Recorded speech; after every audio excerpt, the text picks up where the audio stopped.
Welcome, everyone, to the very first episode of Everybody Loves Raymond. My name is Adam Rudy, and I'm joined by my co-hosts Michael Dormer and Hello. Alex Shear. Hi. And we are three friends. We are lapsed podcasters who we tried. Let's talk about it a little bit, guys. You had a pretty long running show. You did it for about a year. Year and a half, basically. Yeah, year and a half. Dude, do you not remember our 2-year celebration? Did we do a 2-year celebration? Yes. Oh my God. Well, all right, I will tell this story then. You will tell the story. Okay. Mike and I, we did a 2.5-year run of a podcast called The Weekly Undertaking, where we tried random things every week to try and kind of broaden our horizons. It was a lot of fun, and then we both started to have lives and doing the actual jobs and school, and the podcast became a little bit too difficult to manage, and then the pandemic hit, and it kind of fell apart from there. Sure did. Exactly. So we're back for more. Yeah, and I had a podcast called Mid Valley Sound, which was a one-man improvised musical comedy, which took many months to make, and then the idea of just continuing it made me very depressed and tired. So the idea here with Everybody Loves Raymond is we're lowering our expectations of ourselves. We're trying not to be ambitious. The podcast market is flooded with a couple of different things. It's flooded with podcasts hosted by three white guys who are not inherently interesting people. It's flooded. Yes, go ahead. And we just wanted to throw our hat into that ring. Yes, so we're throwing our hat into that ring. Second ring. This is like a circus setup, so multiple rings. Yeah. Second ring. Rewatches of shows from everything from, Bonanza to Gossip Girl to The Office. People are just rewatching shows and talking about them. Sometimes, Office Ladies, Always Sunny, it's the people who made the shows. Other times, it's people who had no involvement with the shows whatsoever. And that ties into our first ring, three white guys who are not inherently interesting people. We had no involvement with Everybody Loves Raymond at all. It's kind of like a Venn diagram. Yeah. Exactly. Well, I will say we're from, two of the three of us are from Long Island. That is where the show takes place. Absolutely. That's the end of our involvement, but that is something. Yes, that is definitely something. And we'll talk about that a little bit later. I'm checking my notes now, and that's going to be a big chunk of this long. Sorry for skipping around. You know what? Let's start over. Just kidding. So yeah, white guys rewatching a show from 30 years ago is very in right now. And you know what? The other thing that's flooding the podcast market right now is COVID-19 misinformation. So our goal today one of our goals today is gonna be to get that little tag on Spotify that links to COVID-19 health resources. Okay. Wow. So, yeah, this is basically what it's going to be like. This is Everybody Loves Raymond. And we are everybody. And we love Raymond. So that's why we're doing this. We wanted something low effort and enjoyable to keep us in the podcast space because we already paid for the hosting. So we thought we might tell them that. You're putting everything right on the table. This is why people like podcasts, because of the transparency. They feel like they're in the Zoom room with us. I suppose so. Yeah. You're not wrong. Yeah. I guess there's more transparency. For further flavor, for further transparency, Mike and I, the gentleman sitting next to me, is sitting next to me. I am. And Adam is in a Zoom call with us. Adam's joining us from remote this week. And most likely most weeks. Yeah, exactly. Yeah, I like you guys a lot, and you are, as I said at the top of the show, my friends. But I don't see very strained. very straight. You were hesitant to say that. You were, yeah. Well, I was racking my brain. Do we have any connection besides just friends? We're not related. We don't work together. We're just friends. Yeah. I don't see any situation where we're recording this podcast, all three of us together in a room. I'm surprised that you two got together for this. That's more effort than I thought we would put into this. Well, you know what? Mike doesn't have very good recording equipment. I do not. I do not spend money on. It's the only reason he's here. That's correct.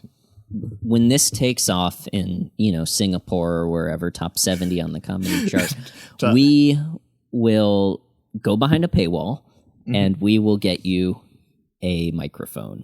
One microphone. Thank you. How you connect it to your computer is on you. It's on me. I'll just get them. I'll get to pretend stand up every single week. If this goes fun. If this goes well on our wildest dreams. The goal of Everybody Loves Raymond is getting Mike the fuck out of my face. Speaking of stand up, well, let's not go there yet. I have to go back to my note.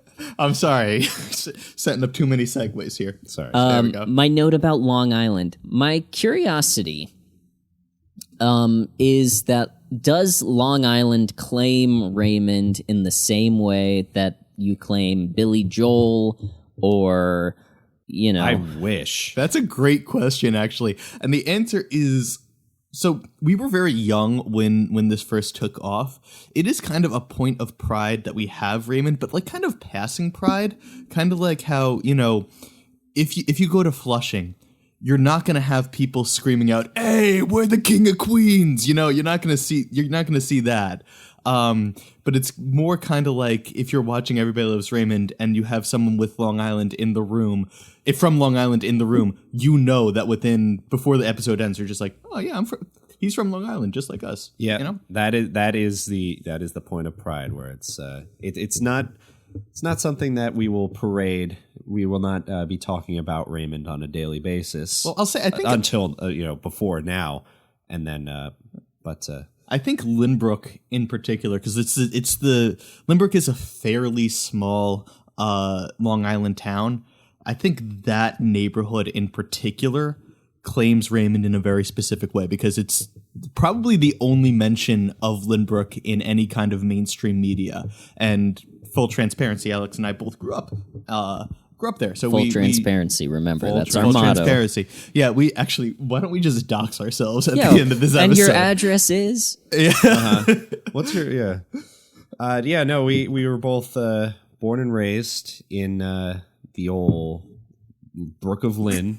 Sorry, Lynbrook. Brook of Lynn is another very, very, very recognizable place. Which came first, Brooklyn or Lynbrook? Take a guess.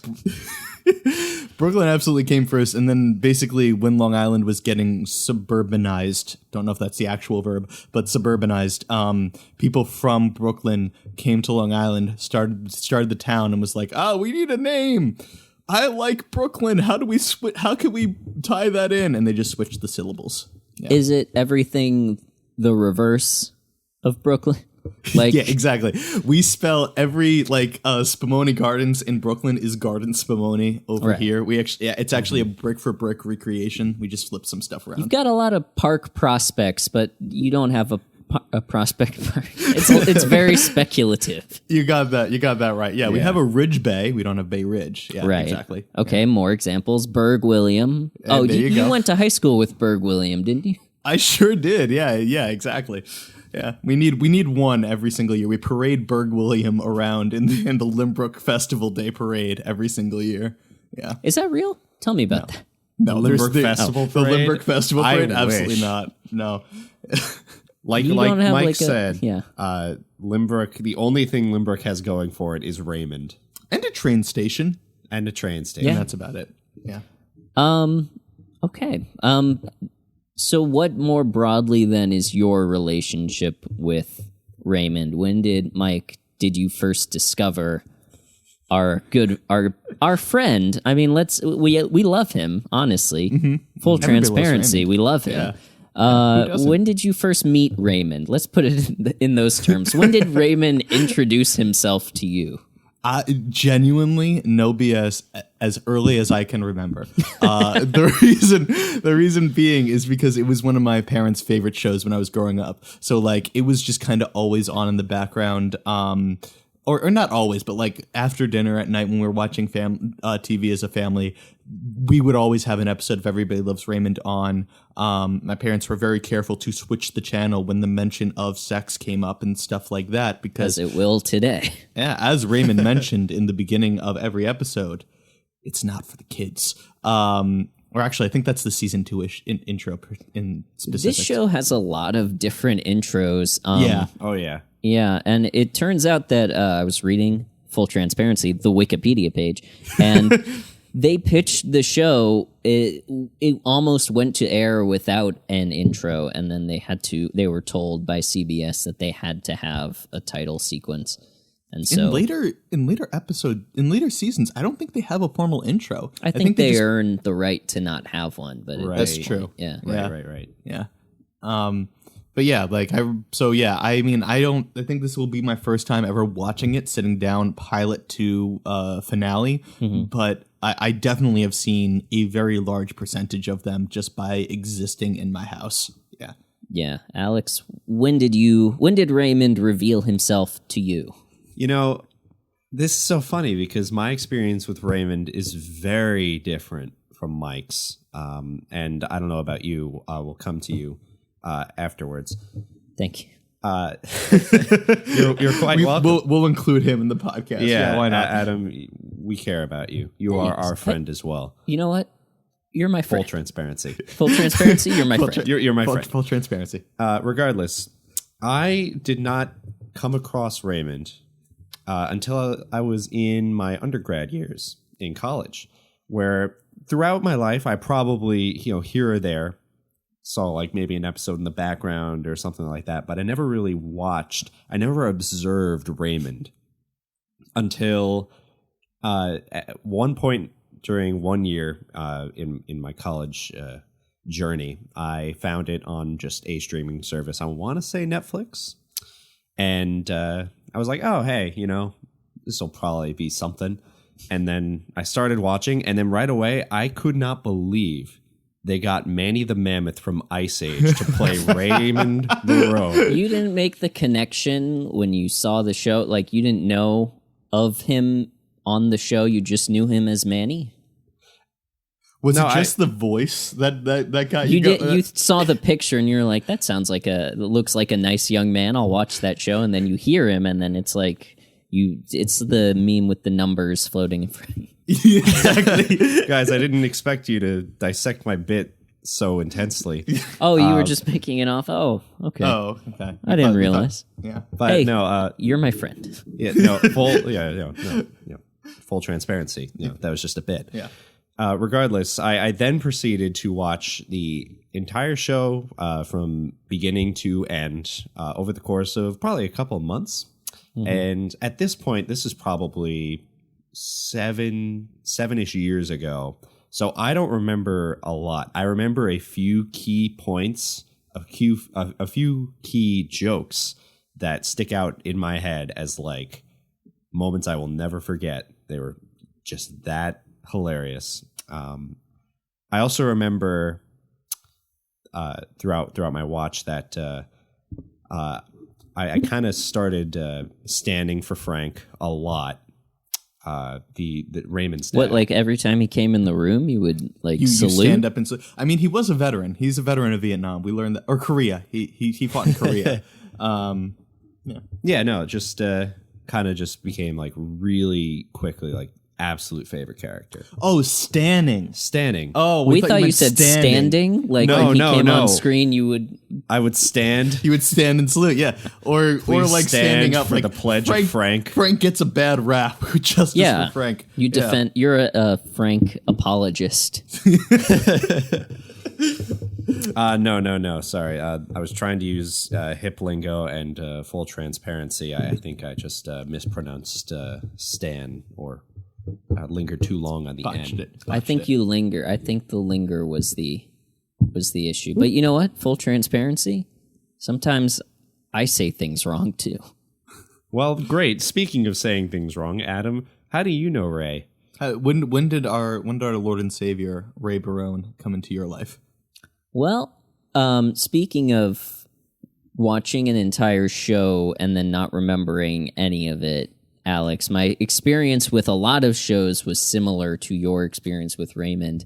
I watched like all of Cheers and Frasier sequentially, and could not tell you very many details about. I can tell you more about Frasier, but I could not tell you very much about Cheers.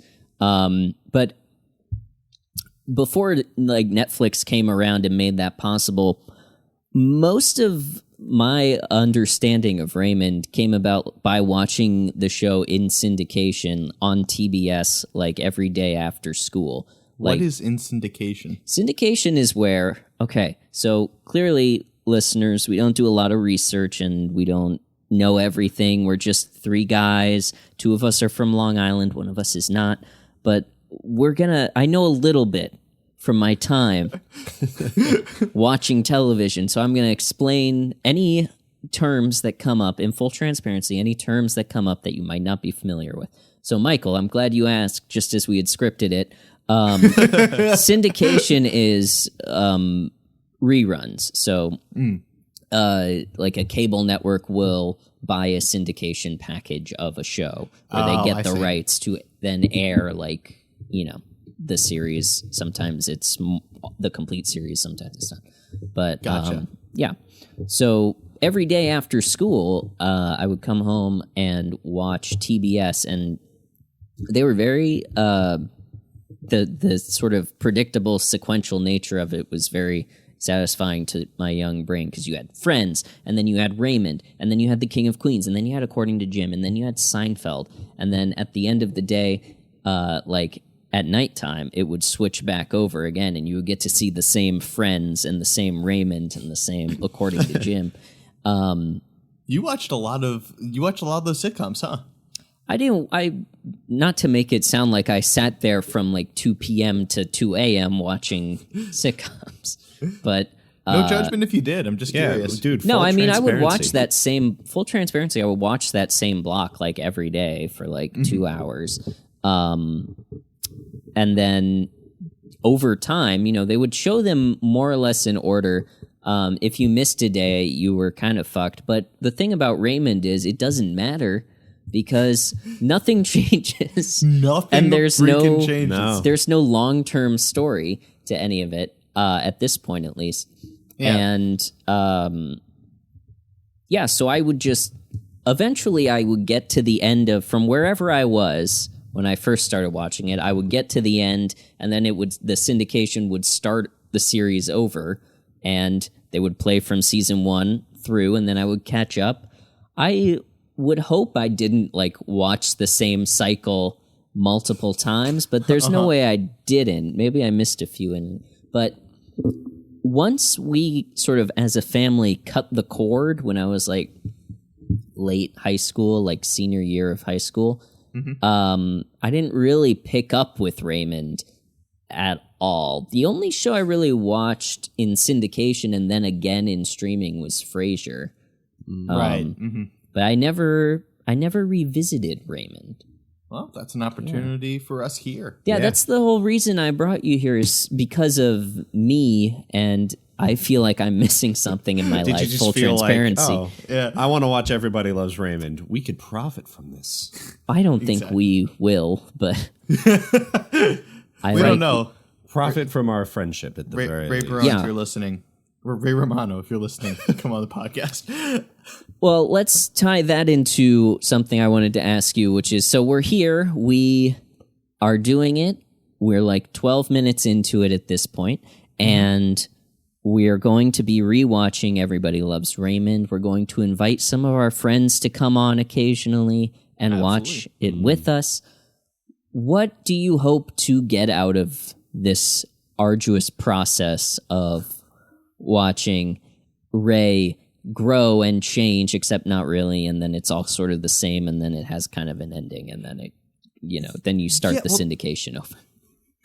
Yeah, well, I'll say this, that like that's kind of also what I'm kind of excited about, because I do remember, I mean, we've touched on the fact that, like, Ray doesn't really change that much, but there are, like, in later seasons anyway, there are certain arcs that develop, like Robert changes a lot as a character. Oh, yeah. Eventually, when we get to season 8 and 9, Allie, his daughter, goes through a lot, and you can see her developing as a character. But I'm kind of interested in, like, watching character development happening for some characters, and nothing changing for the main guy. Watching like 3 characters develop very slowly over the course of 9 years. Exactly, and it's also like, I wonder, like, part of me wonders is if we're gonna see like an alternate reality theory emerge from, like, did this major event where Raymond finally stood up to his mom for the 15th time, and then nothing changes by the next episode? Is that gonna, like, is it just literally like hitting a reset button? Is anything ever referenced from the previous episode? I'm kind of curious to see what that looks like. That's something I thought about too, was like, how much time is passing in between these episodes? Because in the pilot, and we'll talk about it, it seems like, so we've already mentioned that Ray is very horny throughout the entire series. Constantly, yeah. But the implication that it has been a while since he and Deborah made love. Your face. Mike, it's like, just how a much word. what's the time dilation of this series? And I think it'll be interesting to see, like, the effects of events over, like, from episode to episode. I mean, I also think that it's also just a difference of, like, 90s television versus modern television, because in the past, like Star Trek and things like that too, even drama series that are very story focused, the idea is, all right, maybe you didn't get home from work in time to watch it that day.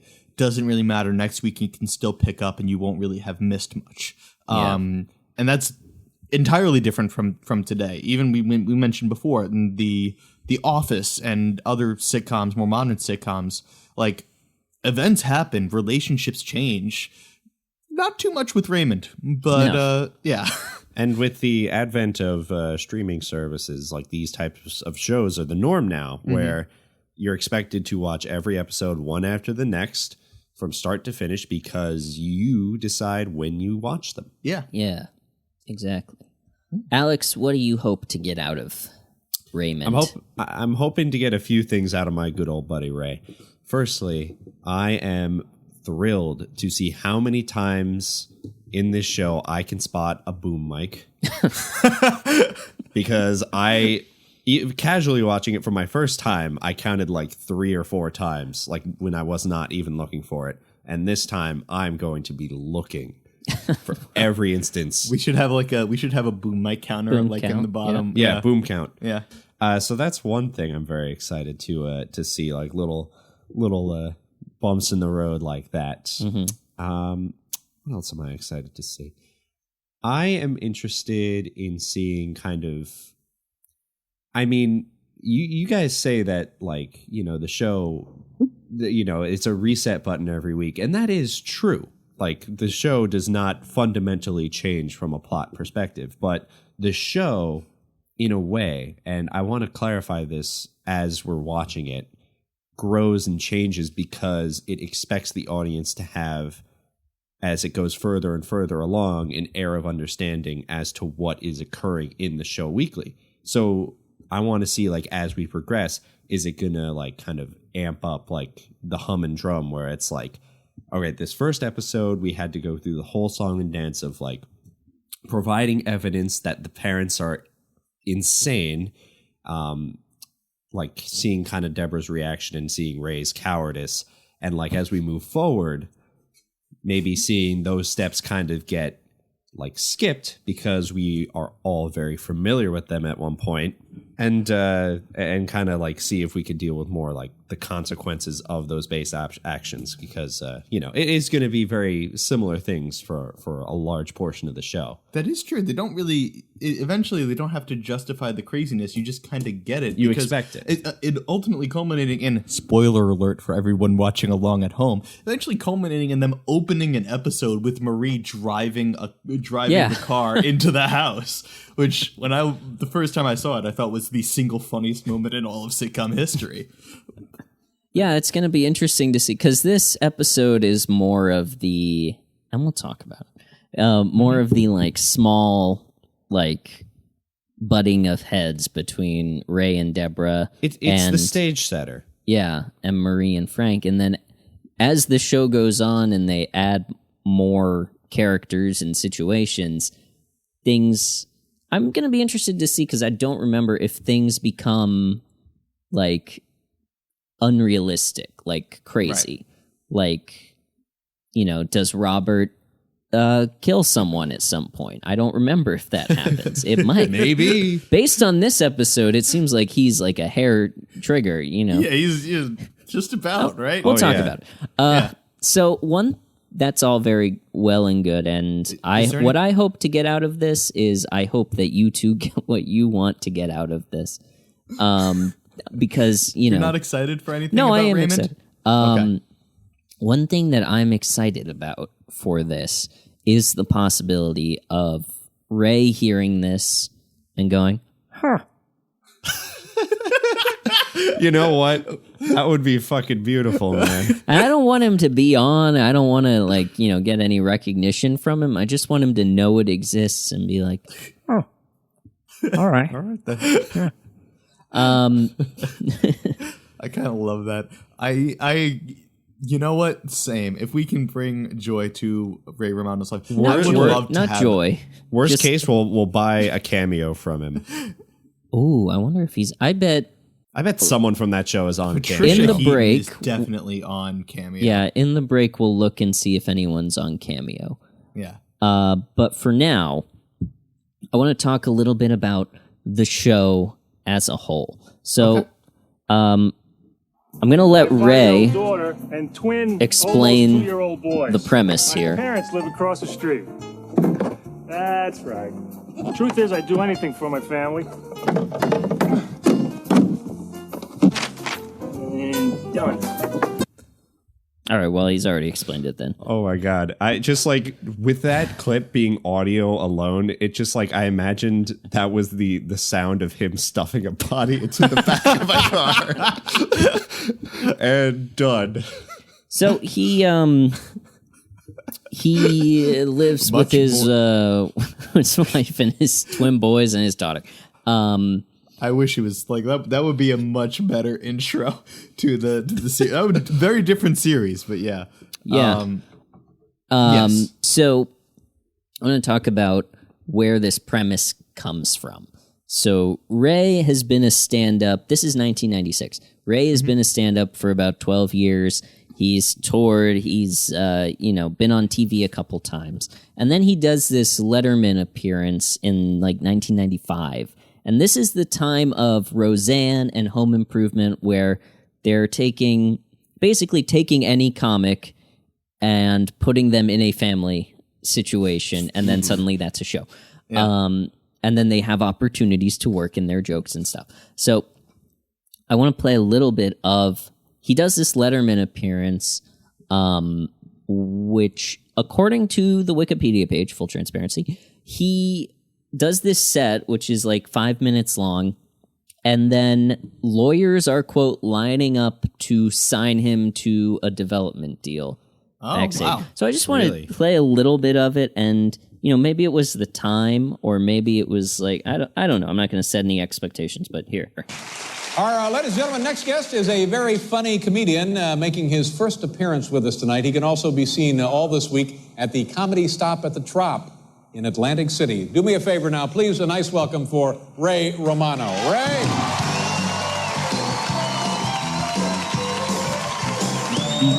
Little brown-eyed girl for Ray.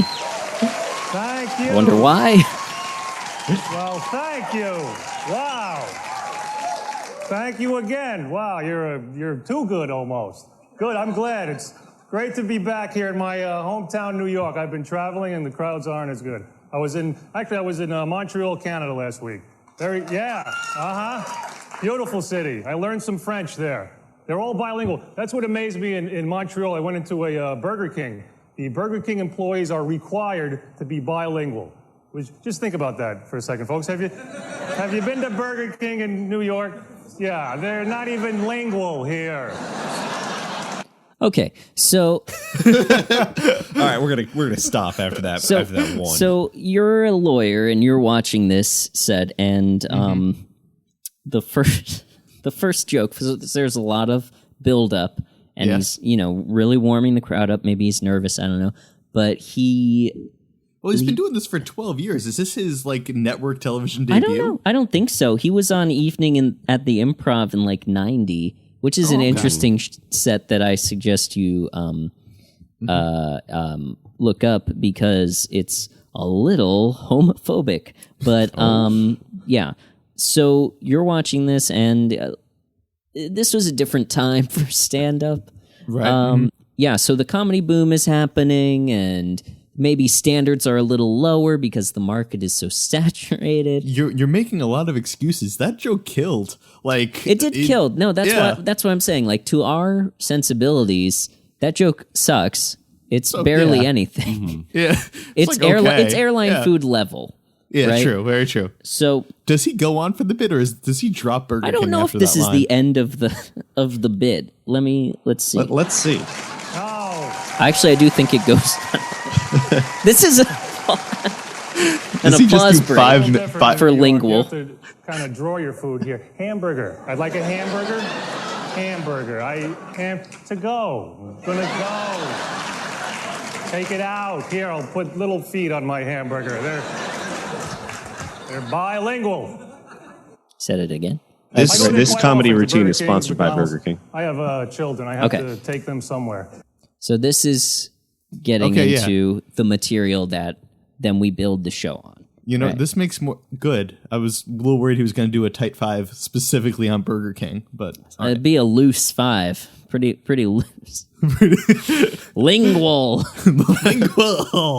Lingual. Okay. I have a 3-year-old daughter and twin 2-year-old boys. Wow. And let's interrogate for just a second the applause break for twins as if applaud me. I had sex twice. No. Well, hold on. Okay, let's stop down for a second because we have to explain something to Alex.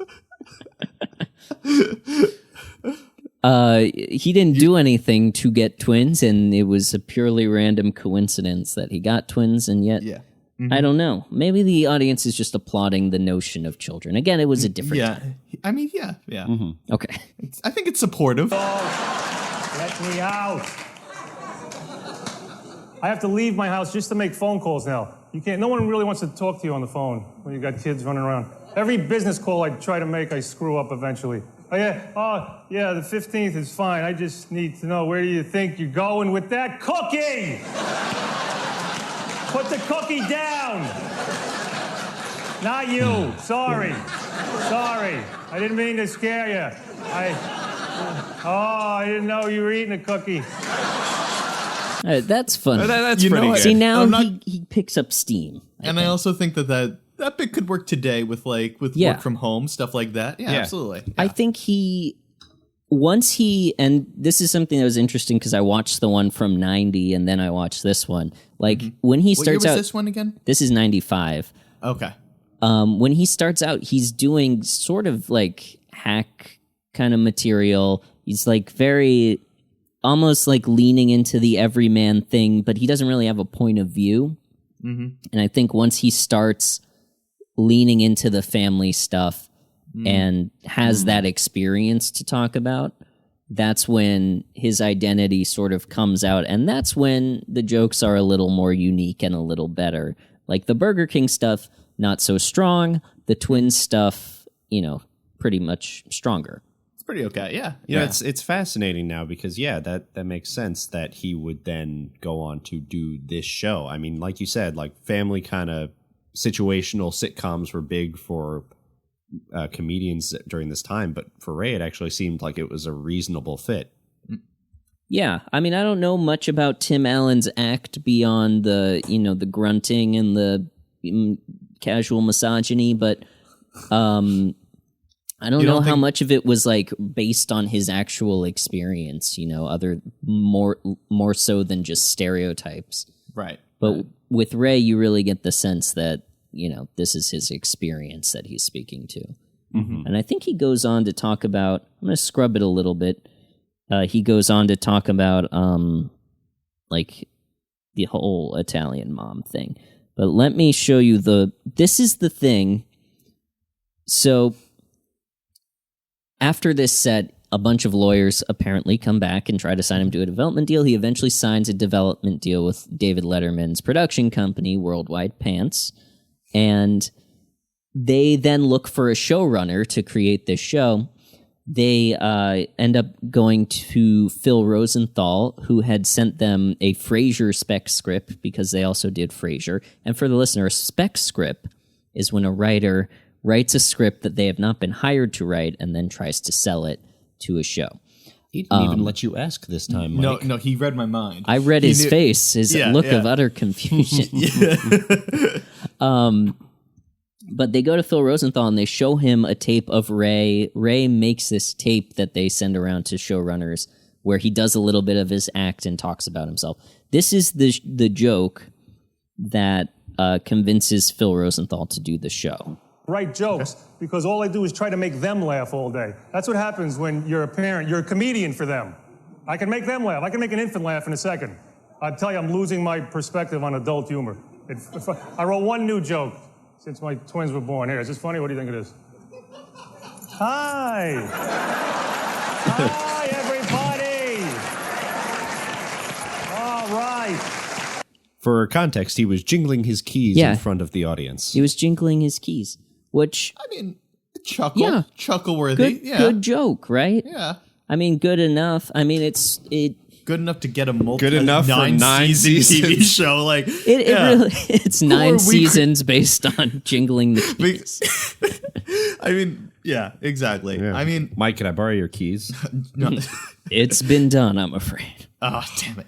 I'll say this, like, also, so Raymond debuted in what, 96? 97? Yeah, 96. Okay. So, like, around this time was also the Full House era, right? Yes. Full House is still on. Full House started in the late 80s. Okay, so here's the thing, right? We're kind of sitting here, basically our narrative is like, what the hell did they see in Ray Romano that was so special that they got Everybody Loves Raymond? But also keep in mind, they got Bob Saget, who, great comedian, but one of the dirtiest comedians to ever exist. Mm-hmm. And they were so desperate for a family TV show that they were like, hey, you want to work with children and make a iconic family sitcom for, how long would that run? 12 years? A long time. Yeah. The first run was like 8. And then Fuller House had like 5, so like 14 years on the air altogether. So again, it's kind of like, you see the success of Full House of any comedian that seems to be able to do this is a cash cow. Like we all still talk about Home Improvement. We all, at least Roseanne is a pretty constant topic, mostly because of her modern behavior. Yeah, but still, let's take a moment to disavow Roseanne. Yeah. And I think in case that wasn't clear. Yeah. In case that wasn't clear, yeah. I think let's make a habit of anytime somebody problematic comes up, either on the show or in conversation here, we're going to make sure that we explicitly disavow them. And if we don't, that's an implicit endorsement. No, and don't do this. Don't do this out of full transparency. Don't do that, please. If you cancel us, we will accept it, and we will not clarify that we actually disavow them. And one strike, please. one strike, you're out. But I guess my point is just like, if you're sitting at home watching this guy who's apparently crushing in front of these people doing family humor, if you're a TV producer, you're dialing the phone before the act is done. So yeah. I get it. I do. Yeah. I think this was still the era where it wasn't to the extent of if Johnny Carson calls you over to the couch, you get a show the next day. But there still was power in the hands of late night to create this sort of thing, to give someone a platform to show their point of view and then to have that be made into a show. But what you're saying about Bob Saget makes sense. That after sort of the comedy boom, they realized what they could do with comedians, and stand-ups were able to sort of helm these sorts of things, sort of fold their acts, or in the case of Bob Saget, not their act, into a workable premise that's reusable and resettable and all these things that we're talking about. So after that set, and after Phil Rosenthal signs on to the show, he and Ray sort of try to decide what the show is going to be. And Ray's idea, according to the Wikipedia page, is actually a couple of guys or a couple of friends sitting around and talking about stuff. And Phil has to explain to him that is Seinfeld. And so they end up deciding to do it about the family stuff. Because I think Phil Rosenthal correctly identifies that that's what's unique about Ray. Nobody really cares about one of the bits from his evening at the Improv set was leaving what he calls a homo buffer when you're at the movie theater with a friend, because you don't want to sit. Your look of confusion really encapsulates everything I was trying to say before about the start of his set being sounding insane to modern audiences. But so that's not what's funny about Ray. What's funny about Ray is his family life. And, so Phil Rosenthal identifies this, and then let's talk a little bit about the casting. So I think it's hard to, after 9 seasons, see anybody else in these roles. But one that really struck out from the Wikipedia page is originally when they were casting Robert, instead of Brad Garrett hadn't come in yet. Their initial idea was to have someone like Danny DeVito, which is a completely different direction, literally. That's really interesting. I love Danny DeVito. I'm very glad they got Brad Garrett. That's a very different kind of vibe. Brad Garrett properly, and we'll get into this during the actual episode discussion, but he properly portrays the very real depression that Robert is just living. Danny DeVito would be a happy depression. Well, that's exactly why what Brad Garrett said is that CBS wanted a small Danny DeVito-esque character who had a bulldog attitude towards Raymond. But because he came in and played Robert so beaten down and as such a loser, he thinks that they really responded to the disconnect between him being such a big guy and then Robert as a person is so small.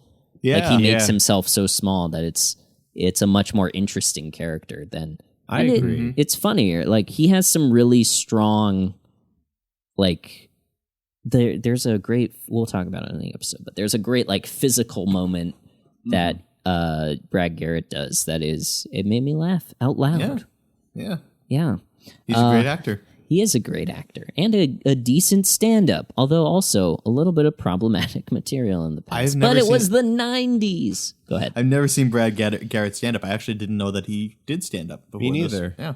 The other interesting things about the casting, Doris Roberts didn't want to audition because she was in the middle of directing a 23-person play, which is a lot of people to have in a play. I think plays usually have 4 or 5 people. Big play. Yeah.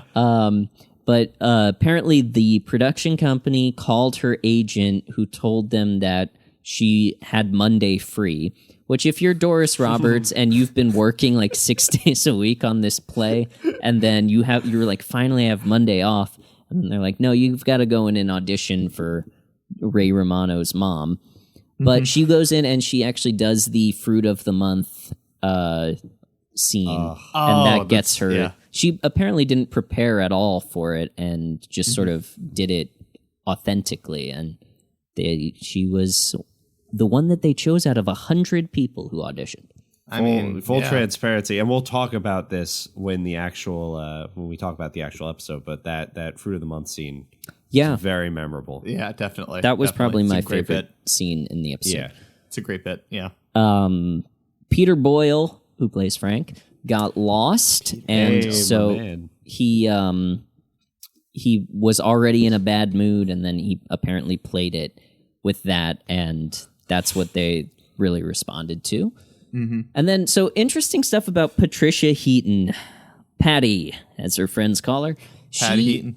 So up to 1996, she had a different show on the air every year. She was in 3 sitcoms from 1992 to 1995, where she was like a main cast, but they all got canceled.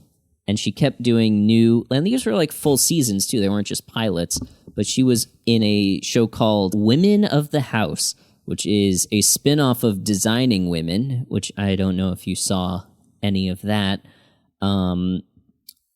Starring Delta Burke as a character, her character from Designing Women. Her husband dies, and as his widow, she assumes his political office for the remainder of the term. So forget everything you may have known about Designing Women, because now this is about a woman who takes over the seat of her president? husband. Okay. The House of Designing Women. Representatives. House of Women Reps. design. Okay. Yes. So that's forget kinda- everything you knew all right. about Designing Women and watch this woman design policy. Okay. That kind of all right. So what's I'm just going to read you this line. Washington, D.C. was ill-prepared for the outspoken, quote, big dumb hick beauty queen's arrival to the United States House of Representatives, though she did form an unusual bond with then-President Bill Clinton, who was frequently heard off-screen. Now, Jeez. wow. to me, I can see why it only lasted a season. well, that's the opposite of my reaction to that. Okay. I think we should do a spin-off podcast where we just watch that. Interestingly, I guess my reaction was more like, it sounds incredibly problematic, but I guess it was the 90s that wouldn't necessarily get it canceled. well, this was 1995, and you can probably assume that it was produced in late 1994 because it aired from January to August 1995. The Lewinsky affair breaks in 1995. I see. So there you go. That Yeah. explains it. That does indeed explain I it. think that might have had something to do with it. Okay. Yeah. So she does definitely. this, and then she gets the script for Raymond during pilot season. Pilot season is where they make all of the pilots or test episodes for series that they are considering bringing to air, that the networks are considering making a full series. So Thank you Patricia for asking, Heaton, Mike. Yeah. You read my mind. Read my mind again. I don't even need to say anything. Love so it. Patricia Heaton gets this script, and she is actually working as a babysitter, even though she was just on Women of the House, but apparently, that doesn't pay the bills. And she's like, sure, I'll take this. And she goes and auditions, and she gets it. And then, the rest is history. The Wikipedia page, transparency, says she was in the middle of getting by doing babysitting work and clipping coupons. Ooh. Can you imagine? I can't. How, But I mean, I don't think of that as something that is like, I don't know, everyone likes to save money on meats and shit, right? very true. Very true. But you know what? Wikipedia says it, and I'm glad they clarified that. I'm glad Wikipedia class shamed Patricia Heaton. I will say that it's good. It's interesting because like after Raymond, she goes on to do like she was on The Middle for a long. I mean, there's a Yeah. big gap, obviously, but like The Middle is another one that's incredibly successful family sitcom. Yeah. So yeah, I mean, she establishes a name for herself for sure. And then recently she went back to her roots and did a show that only lasted for one season, Carol's Second Act. Did you watch Carol's Second I did not watch Carol's Second believe it or Act. not, Adam, I've never even heard of it. It is might be why. about, she's wearing a white coat. I don't know anything else about it. Oh wait, this I do.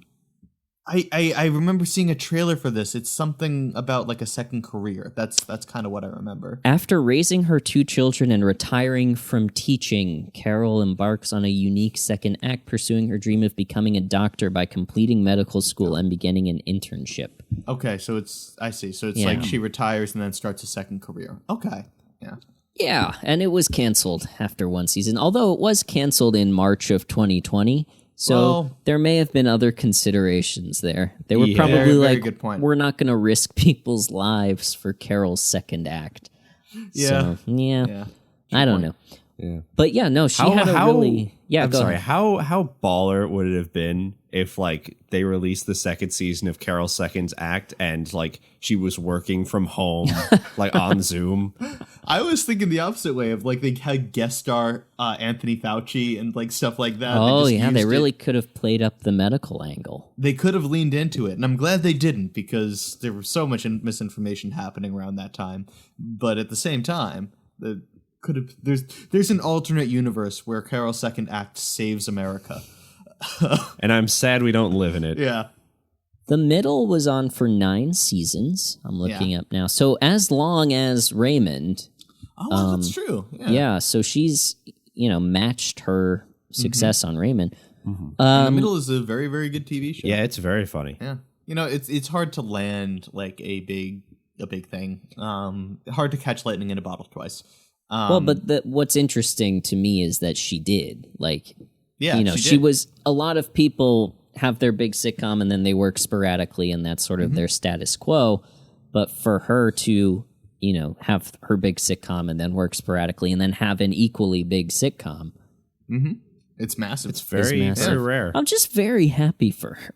I am too. Good for Patricia. Good now she for can do Patty. whatever she wants. Yeah. I wonder what she's doing. Probably right retiring and going back to med school so she could fulfill her lifelong dream of becoming a doctor. Patty's second act. Oh, yeah. Okay, so what is the thing that we said we were going to look up during the break? We were going to look... Cameo. See who's on Cameo, yeah. Okay, so we're going to throw to the break. Okay. And hopefully, look, I've done no work in getting us any kind of advertisers or, a promo code or anything, so... This might just be a musical sting, but if... lucky you, listener. If not, it just... God damn it. Okay, so we're going to go look up what who's on Cameo, and that'll be our exciting new segment when we come back. We'll see you soon. Sounds good.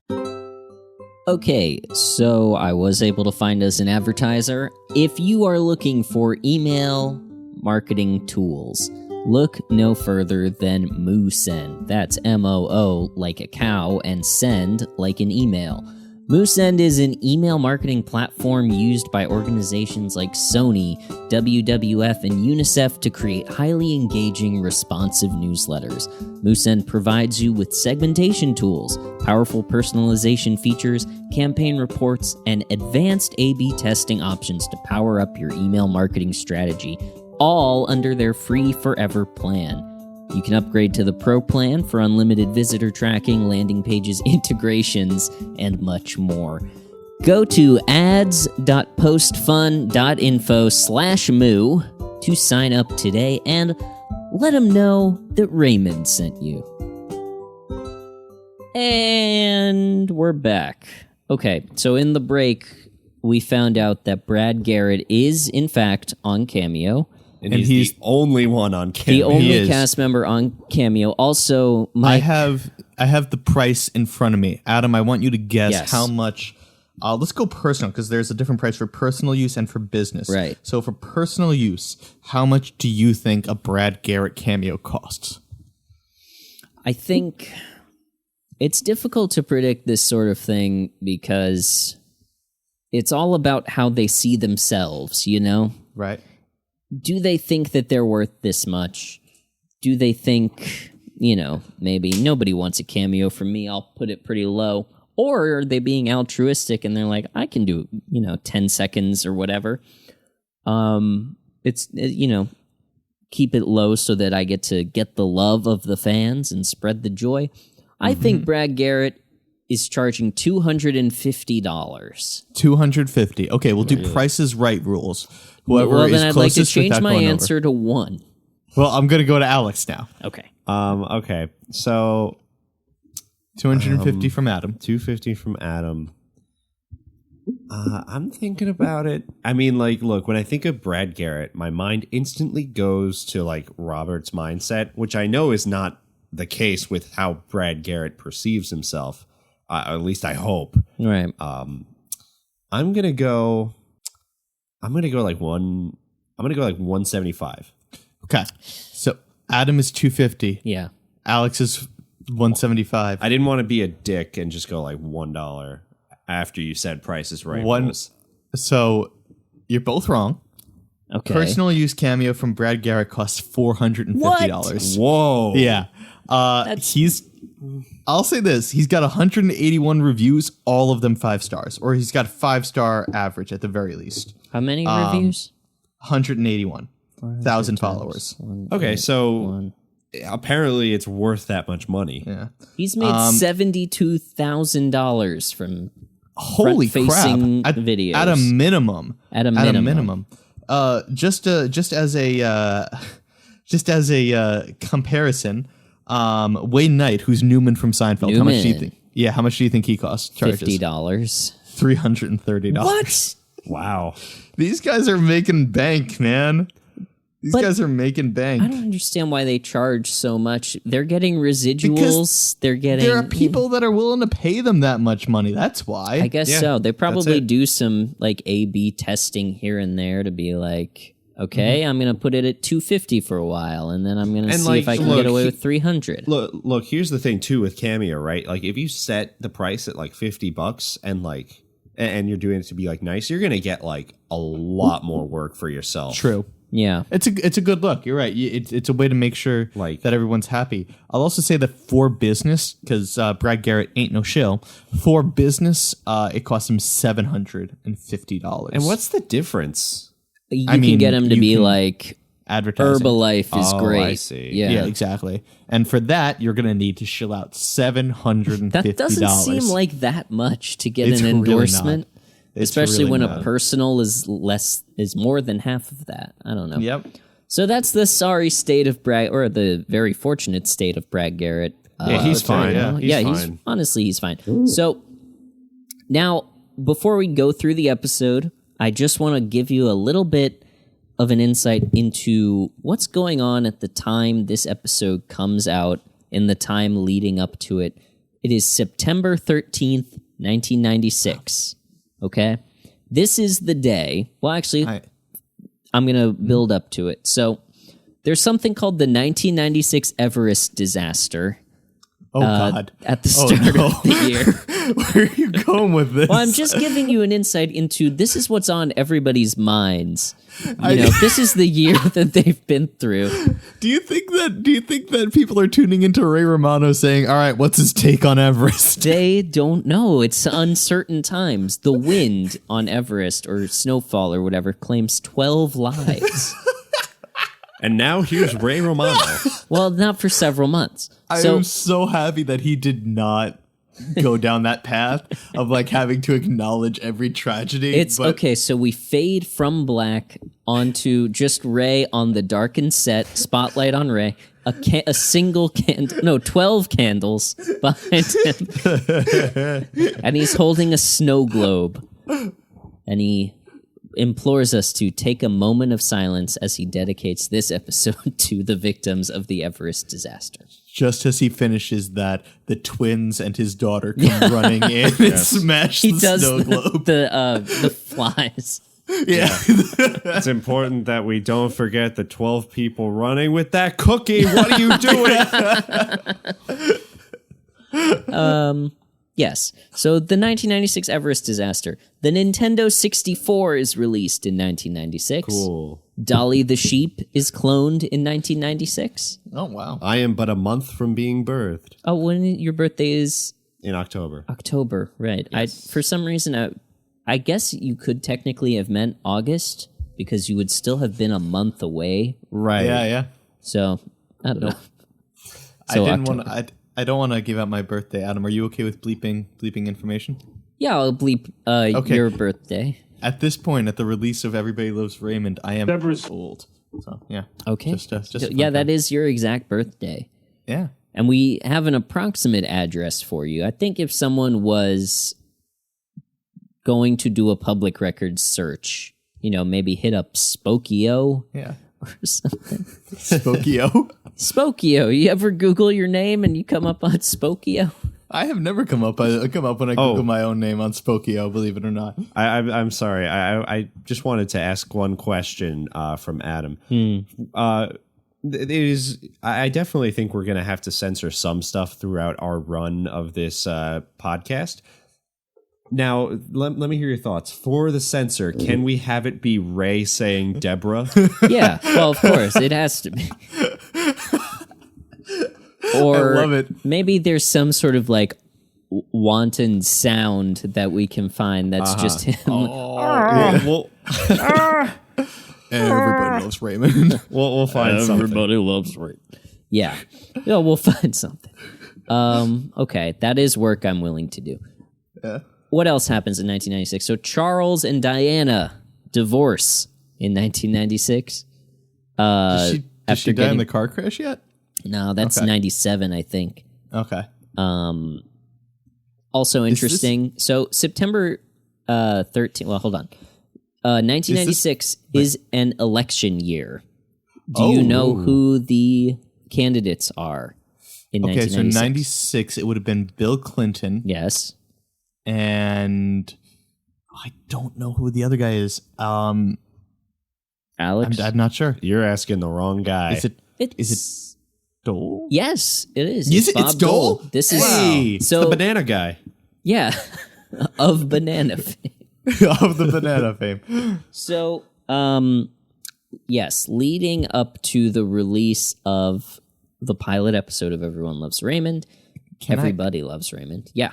Can I ask, is this pre or post Atlanta Olympics bombing? That was the next thing I was going to get to, because not only was this an election year, it was also an Olympics year, a confluence of events that happens every time, I guess. Yeah. Oh shit! Yeah, that is true. Wait, hold on. I don't think I've ever put that together. Yeah, me too. I may have thought that it was a rare thing, which is why I wrote it down as something. But yeah, this is the year that the pipe bomb goes off at the Atlanta Olympics, and Richard Jewell is falsely accused of planting. Of Lansing, yeah. So- and when in fact he saved many lives, yeah. At this point, the American public has a couple of things on their mind. They are... So wait, this is post that? Yes, this is post that. I just wanted to note that if Everybody Loves Raymond is supposed to happen in the present day, like as Yes. it's released, Ray Romano's a sports writer.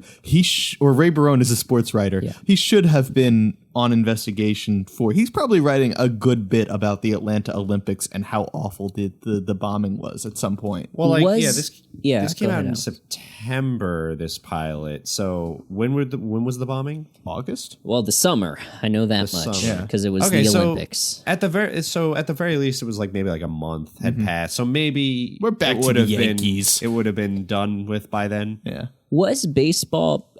Baseball was in the Olympics at some point, right? I'm not making that up. Yeah, it recently got put back in.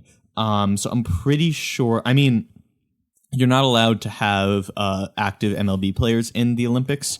Never were, but college players, international players are allowed to do it.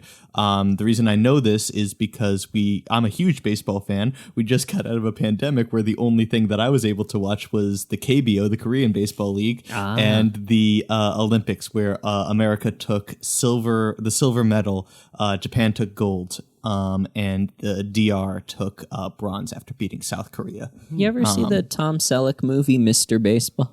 I have not, actually, believe it or not. I don't go too deep on Tom Selleck movies. He's a washed-up MLB player who then goes and plays in Japan. Oh, really? Yeah. That happens quite frequently, actually. Yeah. Guys, this sounds great, But what does it have to do with Ray Romano? Well, We What I want was to know gonna what he was say- writing about. I was going to say, if baseball was still in the Olympics in 1996, there's a chance that he would have been sent down there on assignment, because that Right. seems to be true. most of what he does is baseball. Did they say did get where he takeout. was when he got back from in the pilot? He was following the somewhere. Yankees. He was in the Bronx for 4 days. No, I don't know. He was either in, Yankees probably had a road trip. So Yeah, he was no. probably, statistically, he was either in Baltimore, Boston, Toronto, or Tampa. Full transparency, I was making a joke. I don't joke about baseball, Adam. Right. Very seriously, you have statistics to back it up. He I was do. probably in Baltimore, setting off the events of The Wire to transpire, but 4.5 years later. Precisely. Yes, so the American public has 2 things on their mind. Clinton Dole, or 3 things. A cloned sheep, Clinton Dole, and their burning hatred of Richard Jewell. So, And the fourth thing is Ray Romano's sitcom debuts tomorrow. yeah, so imagine it's September 12th, and you're eagerly awaiting the premiere of Everybody Loves Raymond. You saw the legendary Letterman set, and You got Burger King. you got He drew a picture of a burger with legs. yeah, you went to the bilingual Burger King in Montreal, and then you go home and you sit down and you open the evening edition of the newspaper and you see, oh no, because this is the other event that happened on September 13th, 1996. Tupac, having been shot 8 days before, No. passes away in hospital. No. Wow. They debuted on the day Tupac died? Yes. Oh So my God. Tupac died so Raymond could live. Wow. Why Just didn't they ima- name that the pilot? Just imagine sitting down there, just being like, oh man, Tupac died. At least I got Raymond to look forward to tonight. I would imagine, because the news is what, at 6? Something like that. Yeah. Yeah. I would imagine that this was preempted by the news of Tupac's death. Wow. How do So you you follow learned that about up? Tupac dying probably like a half hour ago. They should have shot... Okay, so picture this. We fade in from black, and there's a single spotlight with Ray, and he's holding his favorite Tupac album. I love it. Okay. Oh my God, I love it. So that's what is going on in the world as this premieres. So let's talk about the episode. Let's break it down. So first things first, Deborah is on the phone. We join the scene already in progress of her talking on the phone to some unknown person about Ray coming home from covering the Yankees. And the kids are... Can I just say that this is probably the most stressful scene that kicks off a Yep. Oh, yeah. I agree. I 100% insane agree. and like what a bold move in a way to introduce audiences to most of your characters with 3 screaming children simultaneously. I wouldn't be surprised if you looked at the minute by minute breakdown if they had this data at the time and just saw a bunch of people who were like, no, I'm not going to watch this. If this is what this is going to be, I'm not going to watch screaming children. That's an interesting point. Well, yeah. you know what? Maybe it's like it doesn't last for so long. It- Right? Like it's it's a probably a 15 minute. second I know, clip, but maybe. that's a lot of screaming. So it's like, you know, you start at the bottom. Now it's like everything Ray says after that is even more funny. That's a very Because it's valid like, point. well, this At is least like a it's not joke, screaming. and it's not kids screaming. Yeah. Okay. Well, I know that it stressed me out. And had I been alive in 1996, I'm very young, I would have, probably thrown my TV in the garbage. Wow. Yeah, that's it. That's the move. There's a lot of untrue statements in that sentence. Yeah. So Ray comes home and he immediately goes into father mode. He doesn't really get the big, he goes into incompetent father mode. Well, I was gonna say that like he starts out by trying to help with his kids, which Yeah. is something that in the later seasons, spoiler alert, we don't really see a lot of. Yeah. We see Deborah wrestling with him a lot, but we really don't see Ray getting involved.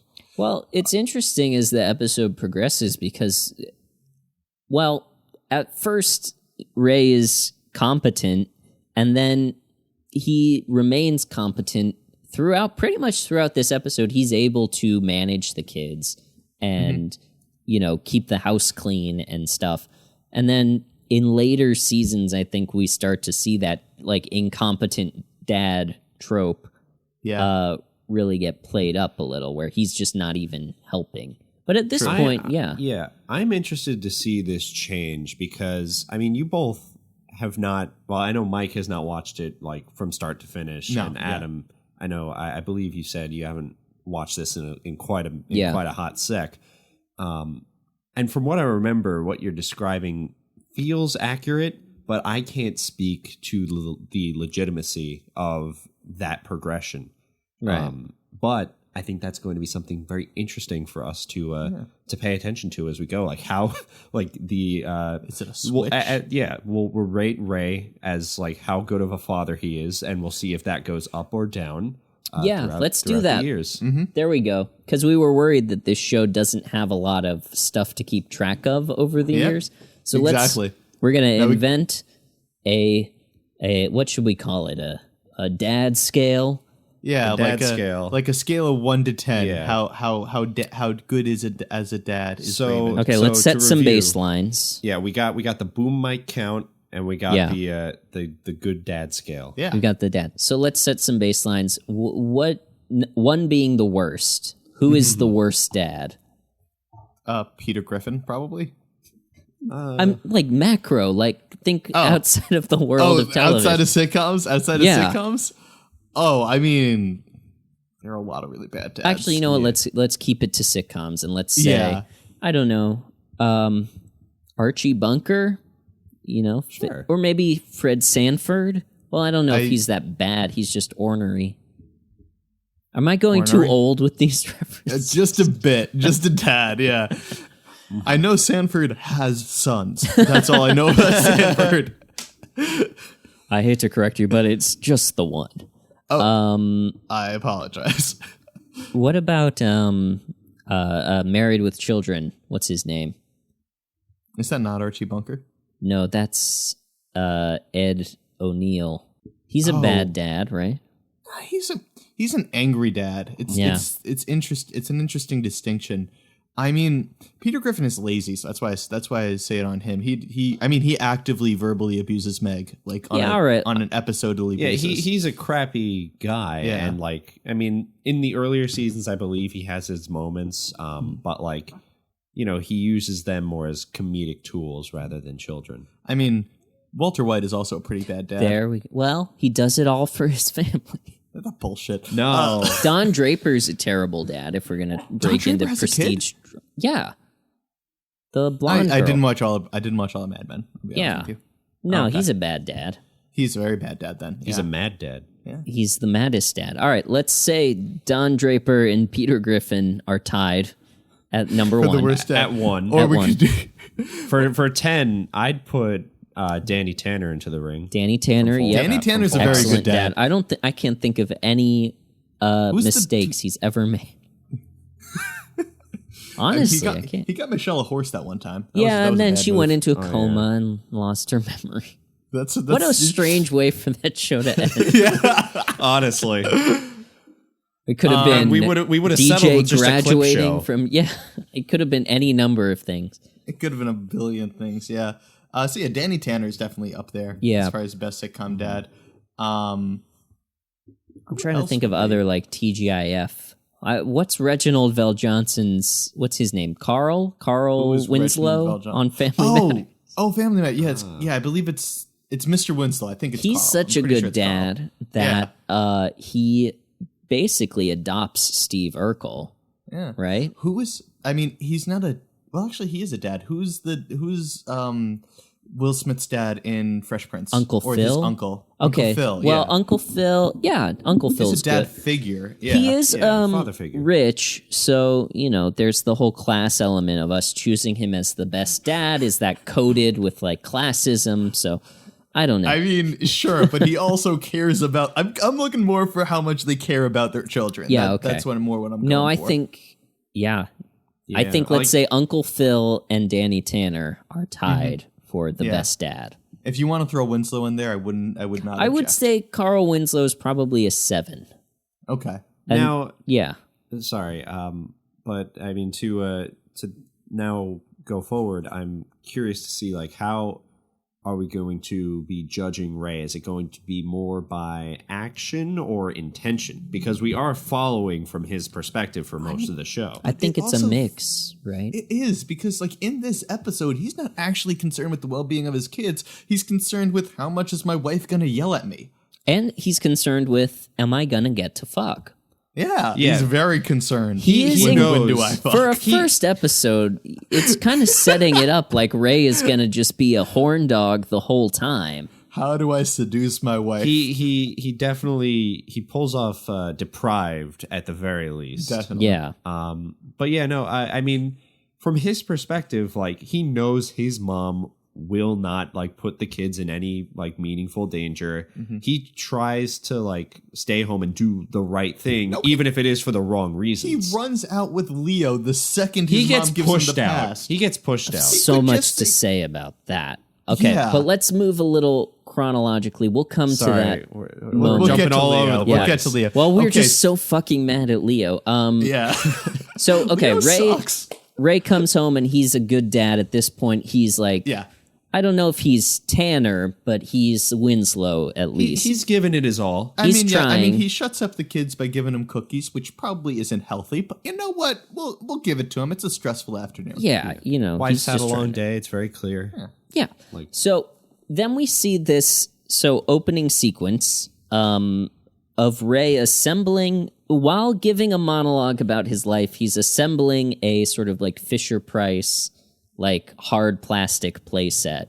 Which you can tell he puts together incorrectly in two different ways. Number one, because as we know, he gets trapped inside of it. Yes. Which is clearly not the intended design. Second of all, I saw him using a screwdriver and a like power tools to put this together, and I'm not sure that Fisher-Price intended that. If I remember correctly, it's more like a puzzle piece. Yeah, they usually Yeah. just like clip on like giant clips. So you gotta wonder where Ray's head was coming into this task, but then give him a little bit of slack because he's also apparently being approached by a man with a handheld camera who's asking him to describe his life. It's a valid point. That's a very valid I point. like in the later seasons where they sort of do kind of a postmodern thing where he's like walking on a treadmill or his family's on a treadmill Yep. behind him. They do. That's a better way to do this. This was clearly shot on the fly when CBS told them that they had to have an opening scene. Exactly. That's actually a really good they point. bought a Fisher-Price like play set. Is like build this wrong. Pretend Yeah. to be trapped in here. Ray, Yeah. get trapped inside of here. And then call for your father for some reason, which is not part of Ray's character at all. He would call Not for his in the mother, least. if anyone, or give a classic Deborah. Yeah. You know what? They're still very early. Yeah, this is early. Okay, so we come out of the playset opening. For me, this was an ad break on Peacock. I am going to be honest. I do not like Peacock as a service. We are paying a lot of money, or not a lot of money, but we're paying money to not get ads. And Are you paying I'm money for frustrated. the ad-free plan, your Premium Plus? No. Oh, well, No, we're not, but we're giving money. Alex and I are splitting an account. It's $2.50 each for like a whole service. Like it's not awful. I but, know, mean, but I'm just don't it's wanna just watch the ads. principle of the thing. yeah, It's like I have the same gripe with Hulu. I think the whole access versus ad-free tier system is bullshit. You and me both. I think either charge me $7 to have access and be free of ads. Don't charge me $5 for access and $10 for free of ads. Like I would pay the median or the mean of those two. But yeah, I don't know. Fuck Anyway, well, fuck Peacock. Peacock. Yeah. Actually, thank you, Peacock, for hosting Raymond. He's very grateful. It's a very true point. Not all streaming services can hold that much Raymond. Yeah. So we come out of the intro.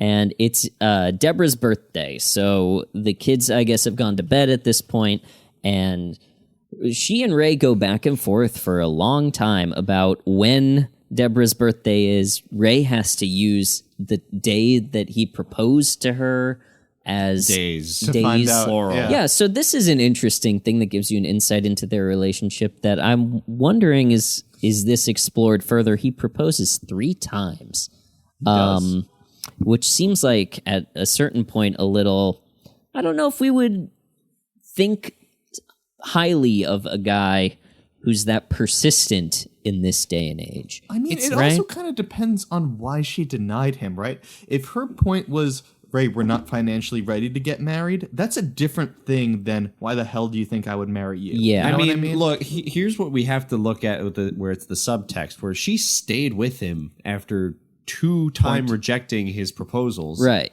And then agreeing to get married with him. And then, as Ray said, after he got a job. A job. So maybe it does have something to do with financial stability, or maybe she felt that she was too young when he first proposed. Because she said she was 23. 23 years old Which I mean, when she first. Our generation is getting married older anyway, but you know.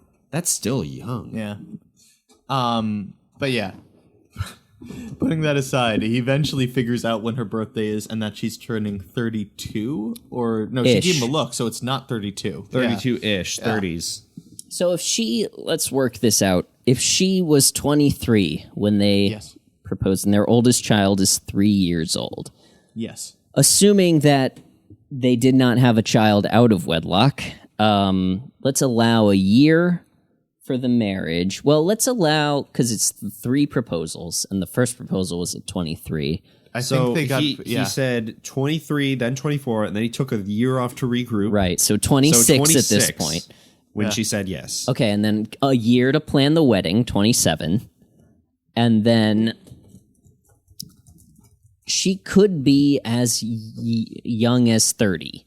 But Yeah. why would he Well, say if she- 32? So I they would had say she had a 31. kid- if she had a kid at 28, and then the twins are now like 0, then she would be 31. Yeah, I'm going to say 31. Yeah, she would be either 31, 32, or 33, somewhere in that zone.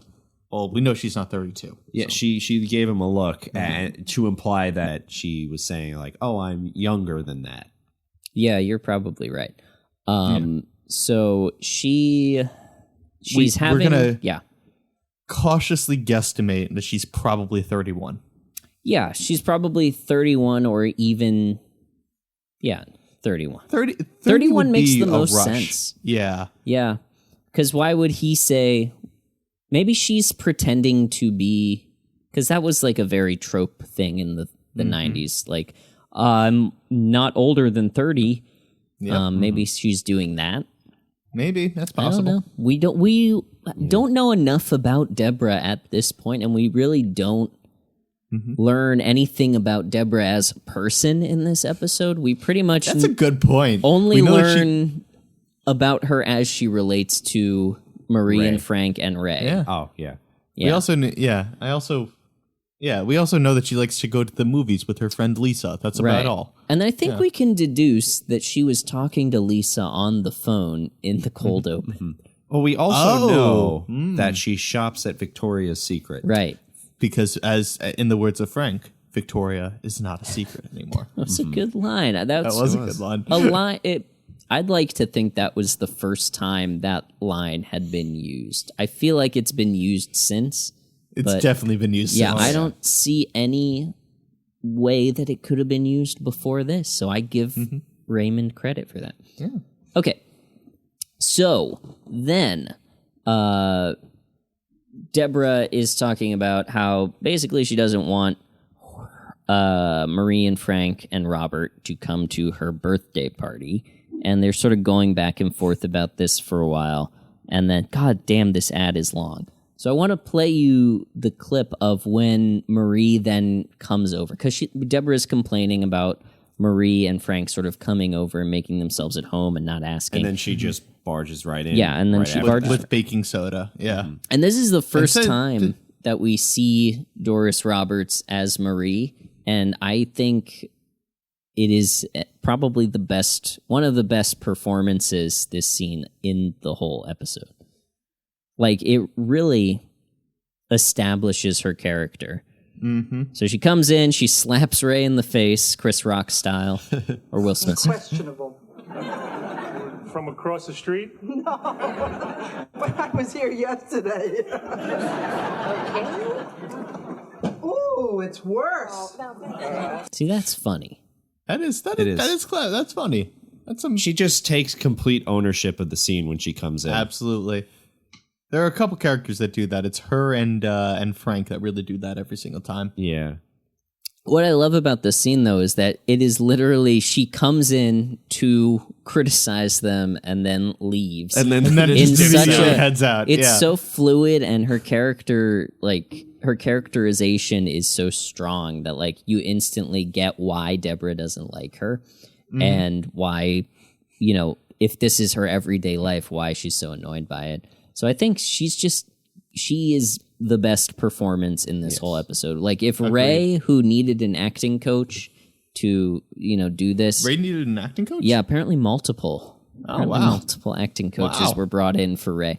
I'm not shocked at that, but wow. All right.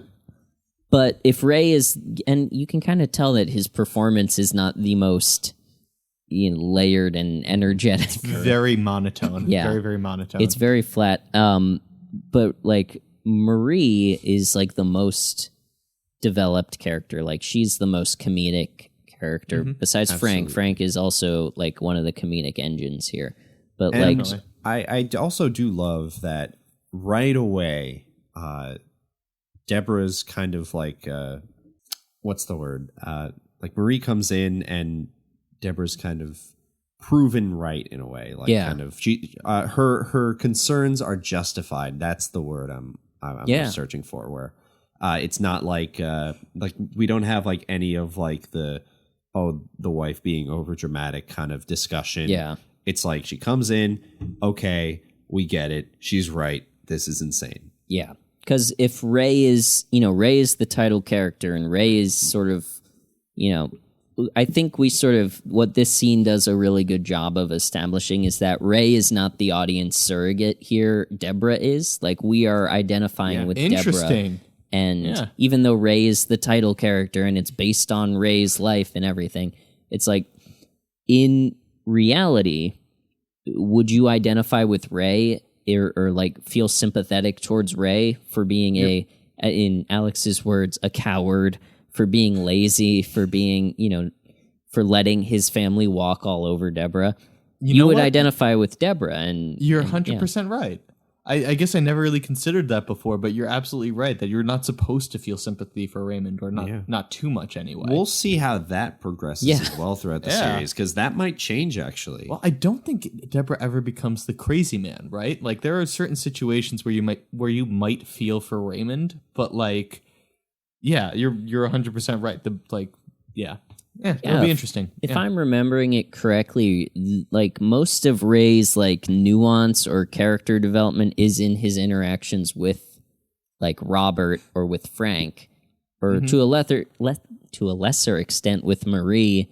But I don't think that relationship really changes or is explored in as meaningful a way. And this is just based on what I remember from like 10 years ago. But like, Deborah is, like you said, most often the straight man in this show, and we can really identify with her and sort of the crazy people around her. We see her point of view, even though we can understand Ray's to an extent. He's tiptoeing between these two, his, you know, new family and his old family. You really understand the dynamic here in this scene. Definitely. Yeah. So then they go upstairs, and we get into a little bit more about why Deborah doesn't want them to come over, and she describes Robert, you know, his whole sort of personality, but she mentions his thing about touching the food to his chin every time he takes a bite of something, which... And then Ray makes a joke about him having to take his shoes off when he counts or something. When he counts to 12, yeah. So this is a textbook description of obsessive compulsive disorder. I was going to say, yeah. You know, at the time, I was curious, is this when As Good as It Gets comes out, which is that Jack Nicholson movie where he has OCD? Is that in the zeitgeist, or, you know, how much understanding of that is there? I think they do a good job of playing it here, where it's just sort of something that is referenced but is not. Yeah. But like, I don't know. That seems weird to give a character a trait that is, you know, part of mental illness. Well, was that movie a part of the zeitgeist at this point? No, that came out in 1997, apparently. Okay, so it hadn't come out yet, but I think that is a more sympathetic portrait of someone with OCD and some. I don't know. I don't recall that being something that is continued through the series. So maybe they. Oh, it absolutely is. It absolutely is. Oh, I don't remember that. 100%. I can confirm it, Adam. It's not like brought up often, but every time Robert's eating something, he will do it. Wow. He'll touch his food to his chin. Yeah. That's commitment to the character. It is. It also, and I'm glad they don't make a huge thing of it every single time, but I mean, every time he does it, the first time of the episode, there's a laugh track, you know, like, yeah, the joke is still running. That is very interesting. But I bring it up because, as we see in like the later scene, so we'll talk about that in a second. Actually, let's talk about Leo. So there's the scene. Yes. So the scene. Oh my with God, the, I hate favorite Leo. character. So- I hate Leo. Fuck Leo. I wrote down, does this guy ever appear in the show again? I really did I don't not think say so. that? Okay, I have to say, yes, Mike, upon Leo's entrance, Mike did say something akin to that, where he's I like, said, do they kill this guy off? I do not remember That's what this I character. thought. Like, does he die? Is there an episode where it's his funeral? Or I would love it if they just did a hard dramatic turn for a single episode of Everybody Loves Raymond. it's like it's almost as like, you know, he's like the friend character they got for the pilot, and then when they, you know, the show took off, they got like very different friends, and then like in like the middle of season 6, like Ray goes to like the graveyard. He's like, "Hey, Leo, it's been a while. remember Let me that pick time- you up." lays a Remember that pizza on time- Leo's grave. Remember that time he stopped me from getting laid? Anyway, here's that crappy pizza. Wow. Yeah. Yeah. So I think Leo they essentially. Yeah, go ahead. You have the notes, so correct me if I'm wrong, but essentially Leo comes over and Ray's like, "Oh, hey, you just put the kids to bed. I'm taking care of them." And Leo's just like, "Yeah, I'm bored. Want to go get some pizza?" And it's just like he doesn't really give a shit about Raymond as a person with responsibilities at all. Yeah, He's you just wonder what interested- their relationship is. Yeah. To where clearly they're guys who hang out together, but like, yeah, go ahead. I want to add to this, because when Ray says, "Oh, I have to watch the kids," the first thing Leo says, almost instinctively, like, "Oh, just call your mom." Yeah. Like in this, like this scenario has played out before, and before it wasn't an issue because Ray would just call his mom, Right. and his mom would be over there in a second and just watch the kids for an hour while he went out and got pizza. That's I a also very wanna- good deduction about I that. also want to point out that, like, at this point, Deborah's gone to the movies. She said, I don't want your mom. I don't want your dad. I don't want Robert watching the kids." Why did Raymond think it was okay to invite his friend Leo over if relatives are not? I don't think Ray invited him over. I think he just showed up. Does everybody in this house just walk into each other's houses? Why don't they lock the door? Yeah, right. Like, it If seems it's like the that big logical- of a problem. They have a key. Well, yeah, I'm sure they have a key, but I don't. How come Leo can come in?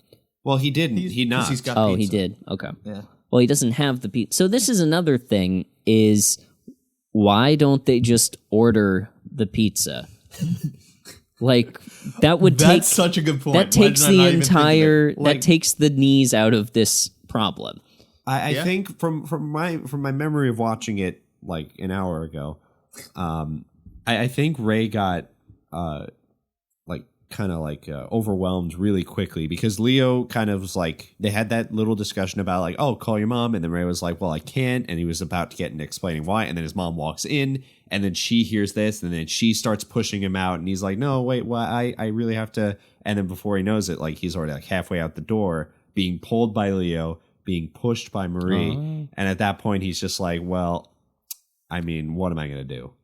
And then just caves in. You should stand up and say, no, I want to watch my kids tonight. I want to spend some quality time and establish a relationship as a father. I want to order pizza to be delivered, which existed at this point for sure. It's existed for 30 years. It's existed for Ray's whole life. He knows this is an option. It's happened.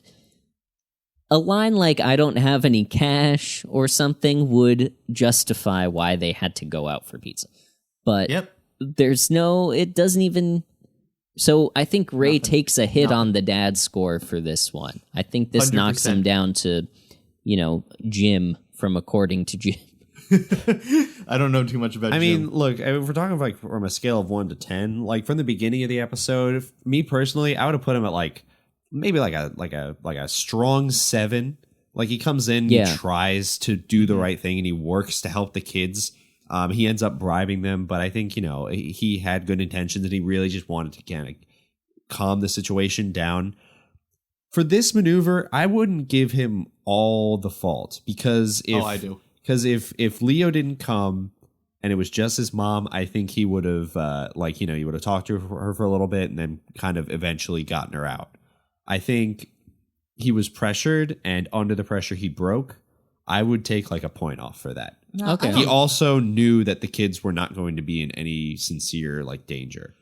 Yeah, true, but it's, I don't know. He can also stand up for himself. He's not like he can say no. Well, that's his whole arc of the episode, Mike. That's going to get reset. Yeah. I don't know. I'm knocking him down more than that. I'm giving him a 5 at Yeah, I would put him at a 5. So who's like the most middle of the road dad in sitcom history? Who is the 5? Is it Tim Taylor? Who's Tim Taylor? Is that Tim the Toolman Taylor? Yeah, Home Improvement. I'd probably put it at Home Improvement level right now. Yeah, okay. Yeah, kind of, just dad. I like that. Okay. So right now, Ray is out for pizza, and Marie agrees to watch the kids while they're gone, and of course, in the process of that. So the first thing she does is goes over to their mail. Yeah. And goes and looks at their receipts. Yeah, goes through their receipts, which some of these things are quirky and some of them are like serious invasions of privacy. Like the whole thing about Frank listening to their messages is super weird. And then Frank does some other weird things in this scene where it's like, that crosses some kind of line. I want to wake the kids up. So yeah, he and Robert just like, they barge in like... They're sleeping. There it is. Hey, I just want to see them. Come on, it's early. I just want to see the kids. They can sleep when we go. No. You want to see something? Huh? $120 receipt from Victoria's Secrets. Holy crap. What the hell's a bustier? I think that's pretty funny. It's a good line. Mispronunciation. Got a good chuckle. Okay, so this is Robert That's an award looking your at brother the... got for his sports column. Never ends for Raymond. Oh, Robbie. Everybody loves Raymond. Of course, title drop. There's I go to You the- just work, hear people shoot at me. the despair in his voice. Ray goes to work, people do the wave. Then he sits down, has a hot dog, doodles on a piece of paper. They give him a trophy. He does To the tell you the tap. truth, I Does think the that chin Raymond thing. is wasting his life writing sports. I mean, a writer should be writing short stories and poetry. You think I'm wasting my life? Tap. Well, it's different with you, dear. Okay, so Robert is a New York City cop. He's a sergeant, I believe. Yes, who has undiagnosed mental illness and festering resentment and anger. Do we think, let's just put it all out on the table. Do you think today Robert would have been at January 6th, do you think Robert would be God, Adam. one of the very high percentage of police officers who's a white nationalist? Jesus, dude. I'm gonna say probably not. I'm gonna very much hope not. Yeah. I think season 9, Robert, no. But I mean, think dude this figures a lot out Yes. in these 9 seasons. I think actually that's a good point. If the internet is in full swing today, I think you're right. I think 4chan sucks him up. I see Robert as the type of person who can be easily manipulated. Yes. So I think I can see what you're saying. I don't think that at this moment Robert Barone at season 1, episode 1, Robert Barone would go there, but I do think he would be a target to persuade someone to go down that road. Yeah. So he would be a target, but I don't think he is. No, I mean, I don't think he is at this point. He would definitely, under the current ecosystem, be radicalized with this much anger and resentment, though, is what I'm saying. Like, he's clearly... You're not wrong. You know, this is how people get drawn in. They are angry. They're not happy with where they are in life. They're looking for a place to belong. Obviously, Robert isn't getting it at home. His own mother says it's different with him. You know, she kind of implies that he's wasting his life. He's living at home with his parents. Robert is, at this point, an incel, right? I mean, yeah. Yeah, actually, you're probably 100% right. We learn about his womb troubles later on, but we don't know too much about him yet.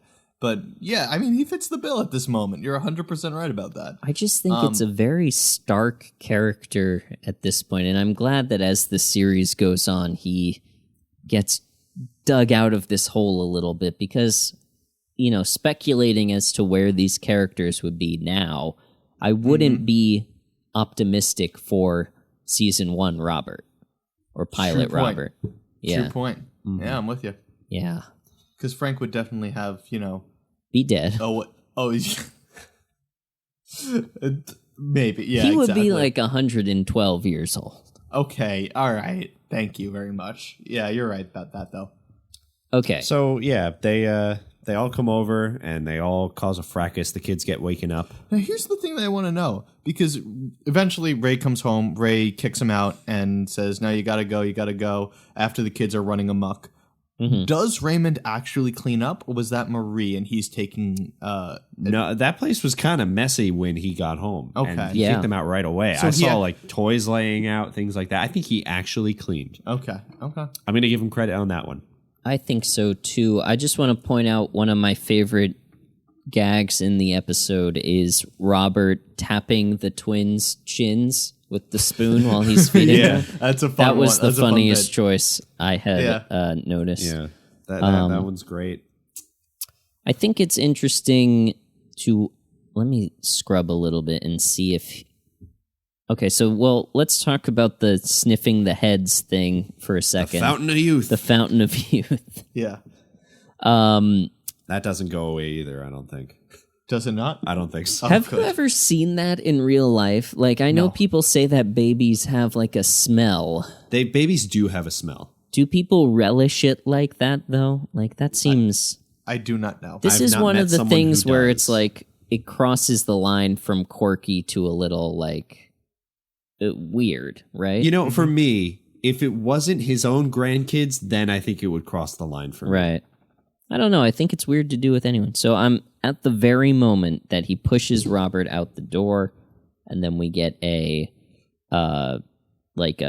dissolve, and then the house is clean. So I think we can assume that Ray cleaned the house himself. So that bumps him back up, in my view, to like a 7. I give him a 6. I don't bump him up because I think he does it out of like, you know, obviously fear of being caught. Yeah, self-preservation, and he doesn't do a thorough enough job to even hide what had happened, because Deborah finds out like immediately after checking on the kids. Mm-hmm. Right. So I'm keeping him at a 6 from where I originally had him. Well, I would bump him up from a 5 to a 6. So I think we're all even on that. So okay, so he's a 6, above average at this point. Right. So yeah, Deborah comes home. She's grateful. She implies heavily that they're going to have sex, and Ray is very horny, as we've established. Ray runs up the stairs. He then throws all the pillows off the bed. Doesn't do any other, like, he says, good old sex. Yeah, good old sex. Takes his shoes off. As one does. Yeah. He says, I'm going to do new stuff. While he's untying his shoes. While he's untying his shoes. Do we want to go into deep analyzation of this one? I mean, I just want to, just get your mind started on speculating. I mean, look, from like my thought of it, like from what I hear there is like the way he was talking about it makes me feel like from his perspective, he does not have enough sex. So when he gets it, he has to take advantage and try new things now because when else is he going to try them? It's interesting that this is his intention, but we don't hear what Deborah's take on it. I think she's open to new stuff. I think they're both trying really hard, because then we see in like the later scene that Deborah is equally horny as Ray. Deborah's a freak. Yeah, she just has other stuff going on, or other concerns. So yeah, I think they're both open to doing some new stuff. But then she goes and she finds that the twins smell like Old Spice. And this was the pre-Terry Crews. Yeah, this is when Old Spice is Spice. for old dudes. Yeah, this was before the tagline Old Spice. If your grandfather hadn't worn it, you wouldn't exist. Right. Horny. Old Spice is horny, yeah. Old Spice is horny. So horny count 3. Ray, Deborah, and Old Spice.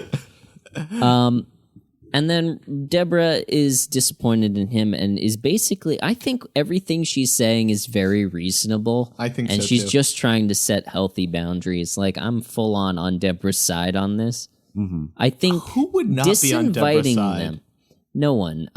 But I think disinviting them does put Ray in, like, that creates like dramatic tension here. What I think, like, Ray is actually has a choice to make now. Yeah. From my perspective, what I think should have been done is having Frank, Marie, and Robert over and having a talk with all of them about boundaries. Right. Instead of Ray lying to them and then having them barge in. Yes. And then you create that sort of need for Ray to do his sort of dressing down of them. So the scene that follows is the Fruit of the Month Club scene. Yeah. Great freaking scene. There's 20 seconds left on this Peacock ad, and then I'll play it. It's just like, and you'll see it in From 20 start seconds. to end, yeah. But like, it's just one of the better comedically timed scenes that we've seen, honestly, in anything Raymond so far. But it's such a good, yeah. Marie is such a... They bounce off so well from each other. Yeah. Excellently done. Her choices are so big in this scene, too, to be so upset. Okay. To be so upset about something so small. Listen, Ma, I wanted to talk to you about Deborah's birthday. Oh, my God, talk about birthdays. Your birthday gift to me finally came this morning. Did you know you sent me a box of pears? Yeah. From a place called Fruit of the Month? That's right. How are they? Oh, they're very nice pears. But there's so many of them. There are over a dozen pears. What am I supposed to do with all those pears? I think you're supposed to eat them, Ma. Myself? You and Dad and Robert. How many pears can Robert eat? Oh, please. Look, I appreciate the thought, Raymond, but please don't ever send us any more food again, okay? Well, another box is coming next month. What? More pears? No, it's a different fruit every month. Every month? Yes, that's why they call it Fruit of the Month Club. It's a club? Oh, my God, what am I going to do with all this fruit? Well, most people like it, Ma. You share it with all your friends. Which friends? I don't know. Lee and Stan. Lee and Stan buy their own fruit. Why did you throw this? I can't talk. There's too much fruit in the house. It's such a great bit. Yeah. Good the speed. Panic. Yeah. Yes. But it's amazing. Also from that very funny scene, we also see like a little bit more into like Marie's psychology where like, first of all, like Raymond goes to return like the fork. No, thank you. No, like any sort of like appreciation, Yeah. just like a straight up like kind of deflection or like, passive aggressiveness. And then, he comes over and he clearly has something he wants to talk about. He brings up birthdays, and then she immediately brings it back to her with the fruit box, and then that takes over the entire conversation, which for us is great because comedy. Yeah. It's interesting the push and pull between them trying to, because you got to imagine this is how Ray's entire life has been, of like trying to get attention from her and her pulling it back to herself, and what Ray's doing to her. The idea that she says, "Why are you doing this to me?" is such a funny choice. Because you sort of get that sense of, nothing, and, for Ray to be like the favorite son, it's less, but imagine what it's like for Robert, where nothing is good enough and your gifts are looked upon as a burden, which is a really interesting dynamic. Even though it's very funny in this scene. And then for Frank to come in and then what is the line? Hold on. The line, I believe, is Ray signed us up for some kind of cult. Yeah. Ray! Oh, Ray! Do you know that the fruit keeps coming month after month? He's got us in some kind of a cult. It's not a cult, Ma. It's a club. What do you mean month after month? For how long? A year. My God, are you out of your mind? I'm so sorry, Dad. What do you think we are, invalids? We can't go out disavow. and get our own fruit? I'm trying to tell him. All right, I'm canceling the fruit club. Oh, good. Thank you, Raymond. Thank you. And don't do that again. Just the way Frank enunciates himself, it's just very funny to me. Peter Boyle's a great actor. Yeah. Okay, so then he goes on and tells them that the party is canceled. And that they're going to Bear Mountain. Bear Mountain. Okay, so I grew up, not on Long Island, but I grew up very close to Bear Mountain. Do you know where Bear Mountain is? Oh, I've been there many times. Yes, When it's right. Yeah, go ahead. When I first watched this episode all those years ago, I thought Bear Mountain was just a thing he made up. We're going to Bear Mountain. It's real. It's it's actually purportedly shaped like a bear, hence the name. I've never seen it from above, but you know what? It's a very nice mountain. I like it a lot. Yeah, it's basically like imagine a Catskills resort for from the 50s, and then shrink it down to just a picnic area and a zoo and a hotel. Accurate. And a pool. I never got. I used to go there a couple. It's a huge pool. No, we only did the hikes. We didn't do anything else. Yeah. There's the hikes, and then did you go to the zoo? I did not go to the zoo. I didn't know You there have to was a go zoo. under the road to get to the zoo. It's a little it's a secret underpass. location. It's not a secret. It's well publicized, Well, but I wasn't aware of it. Well, I think it may have been kept a secret from you. Okay. But I just thought that was a nice little touch of local color. It is. That really puts it in space a little bit. Very very kind of cool. Yeah. Okay. Anyway, so he straight up lies to their faces. Yes, he lies to them. I don't remember Robert coming in. Oh yeah, he just says Raymond's taking the piss as he walks out. very end. Okay. And then so he comes back, and do they, I don't know if this is the same day or if this is the day. No, this is the day of the birthday. Yep. And Deborah is incredibly grateful, or just so horny, because they immediately get it on. And Presumably about to try some new stuff. Yeah. yeah, good old sex. Ray's about to take his shoes off. But I feel like it lingers on this for a long time, which is interesting because What, them making out or them making out. I felt like it went on a beat longer than I expected it to, which I don't think I remembered there being so much sexuality in this show. maybe it goes thought away. of it. It is. Yeah, maybe it is it does. the pilot. So this is probably going to be a pretty different episode or experience from like the rest of the show in True. some aspects. And to be honest, I'm not quite sure. I remember there not being like a ton, But maybe in the early seasons, it's more. I do remember my parents changing the channel, not infrequently. So it's really while you were watching this. What? Yeah, we were not while we were watching this episode in particular. But I mean, if we were, they would have changed it during this scene at the line right. "good old sex." They definitely would have been like, "Nope, let's go watch SpongeBob" or something like that. Sex. Yeah. You don't think SpongeBob has good old sex? Yeah, and then Squidward's like, "Oh, good old sex." Good. Don't even. I'm gonna try something new. But no, it goes on for a while, and I was just surprised at it. What I thought of as like a family sitcom, having like such overt, like clearly these two are trying to fuck, but they can't because they have kids and in-laws. I believe it's like when you mentioned the intro of the treadmill where the family's on the treadmill behind them. Ray says in the intro, and it just stuck in my mind for so long. Like we have a daughter and 2 twin boys, and then whispers to the camera, "It's not really about the kids," which I always took as a subtle hint of like parents change the channel kind of thing, which I thought was interesting. Interesting. Yeah. That's an interesting read on that. Okay, so then they almost fuck, and I just think it's really funny. Again, Doris Roberts being the strongest part of this, the way she comes in. So hold on. It's playing this right now. Excellent. And he's unbuttoning, and she's unbuttoning, and it's just very steamy. Getting ready for some new stuff. Yep, they're about to do some good old sex. Just her choosing to scream.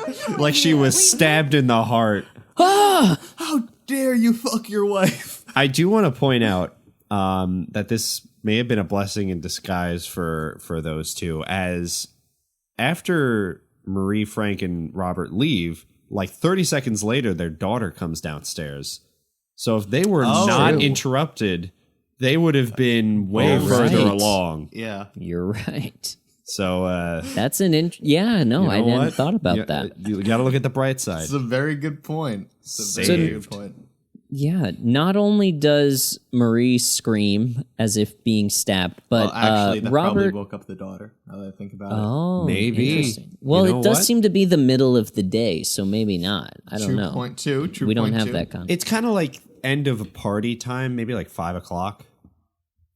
I'd guess. What sort of party? Like a 30-year-old like mother's birthday party. Alex goes to the real ragers. Like sort of like a baby shower time line. Yeah, I'm not. I don't think they're gonna have a rager at the Barone home. Like a Easter lunch or something like that. Like when that's wrapping up. Cool. Yeah. Yeah. Exactly. Easter lunch. That's my birthday. But so Marie screams. Robert draws his gun, which again. It raises a lot of questions. Number one, why is he bringing his gun over to the house? Does he have it on him all the time? He wasn't in uniform, right? No, he was wearing a shirt that said police. No, I think he's wearing a suit and tie. Wait, why is he wearing a suit and tie? They're not coming over for a party. They expect the house to be empty. They do. They brought gifts anyway. I think they were like trying to drop it off or something. Yeah. Are they on their way to church? Are they... Marie and Frank are dressed normally, but like not slovenly and not fancily. Robert is wearing a full suit though, so I don't know. But he draws his gun, which again raises some red flags, right? So if this Robert is today's Robert, he's not somebody you want to spend any time with. No. You wanna check that guy's internet history before you. This Robert had to make his body cam footage public is sort of my read. After a certain amount some point went missing at some point in time. Right. Yeah. Yes, he draws his gun and then puts it away. It's also like in the background too. It's like it's not like that was not like the main joke. Like it's a background kind of. Actually, that's a good point. Ray isn't scared. He just says, "Holster your weapon," like very nonchalantly. Which brings me to the question: how often does Robert quick draw on his own family? That's what I'm saying. Yeah. Like this, Robert at this point is someone to be concerned about. Yeah. Okay, so then Ray admits that he lies, and he has this whole monologue about, okay. Deborah wanted us to have a day to ourselves. And me too. But Deborah's the one. She's got to... No, Throws Deborah under the bus. That's going to cost him. Around here, though she's never said on the that to dad me. scale. I've noticed it. Like, Dad, I know you try to be funny, but like with the twins, maybe you shouldn't say, I think little Matthew has homosexual tendencies. And Ma, you can't be so critical. And if you're going to be critical, could you please call before you come over here, really, so we could be ready for it? Both of you, could you both call? We have to prepare. There's bills and receipts we hide, and then we chant a little. Now listen, we love you both, but this is our house, and Deborah's my wife. And if you can't accept what I'm telling you, well, then you can't come over here anymore. Unless you call first. He almost had it. Almost got it. That's it. I think I did it all. Right? Well, that has nothing to do with me. All right. So, I have a couple things to say about that.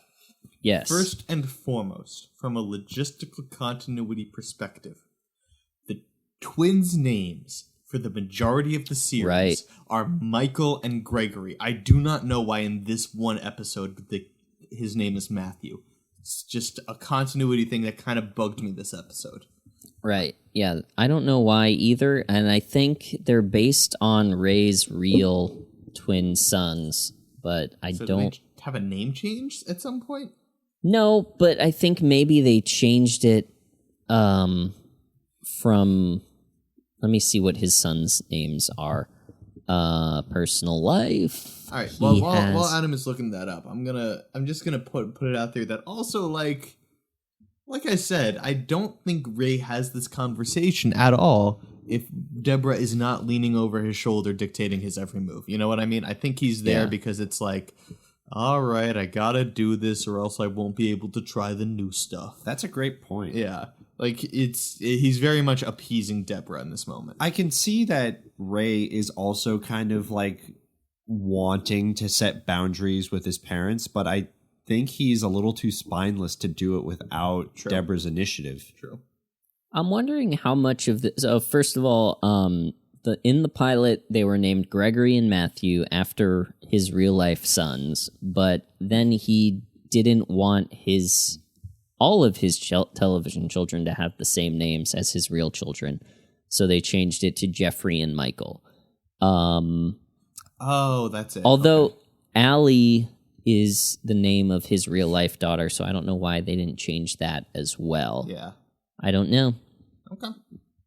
But I wonder how much of what we're reading from Ray is because, like, for what should be kind of a, it's a real big moment for Ray in a way, setting these boundaries. His delivery of this monologue is kind of flat, as we've noticed. Mm-hmm. How much of what we're reading is his, spinelessness or meekness is just him not being a very good actor at this point. I don't think so. I'm gonna listen. It's possible. I'm just gonna go with what I'm seeing. I think it's because he's more scared of Deborah than he is of his mom. I agree. That's what I think this is. Which, sure, yeah, he stands up for it. Blah blah blah blah blah. I honestly, this brings it down in the dad factor for me because he butchers this. Oh yeah, he butchers this. No, he does it terrible. I'd bring him. I'm putting him at a 4 at the conclusion of this episode. I think that's what Alex. Speaking to what Alex was talking about like his intention versus his action, like he accomplishes the mission, which is to set a boundary and kicking and screaming. He got dragged there, but yeah, he did. Yeah, but yeah, his intention was just to appease Deborah. It wasn't because he was, trying to really make her life better. Yeah, exactly. He wants to keep everyone happy, but not because he's like empathetic, but because he doesn't want to fight. He doesn't want to, confront. He's afraid of conflict. Yeah. He is. Okay. So he's at a 4 right now? 4. I put him, I'm keeping him at a 5. Okay. I'm going to give him a 4. Alex is very, very kind. I'm a kind grader. So if we are averaging out, he's currently at a 4.3 for this at episode 1. Yes. On the dad mark. Cool. That's good quick math. Did you do that in your head? I sure did. Wow. All right.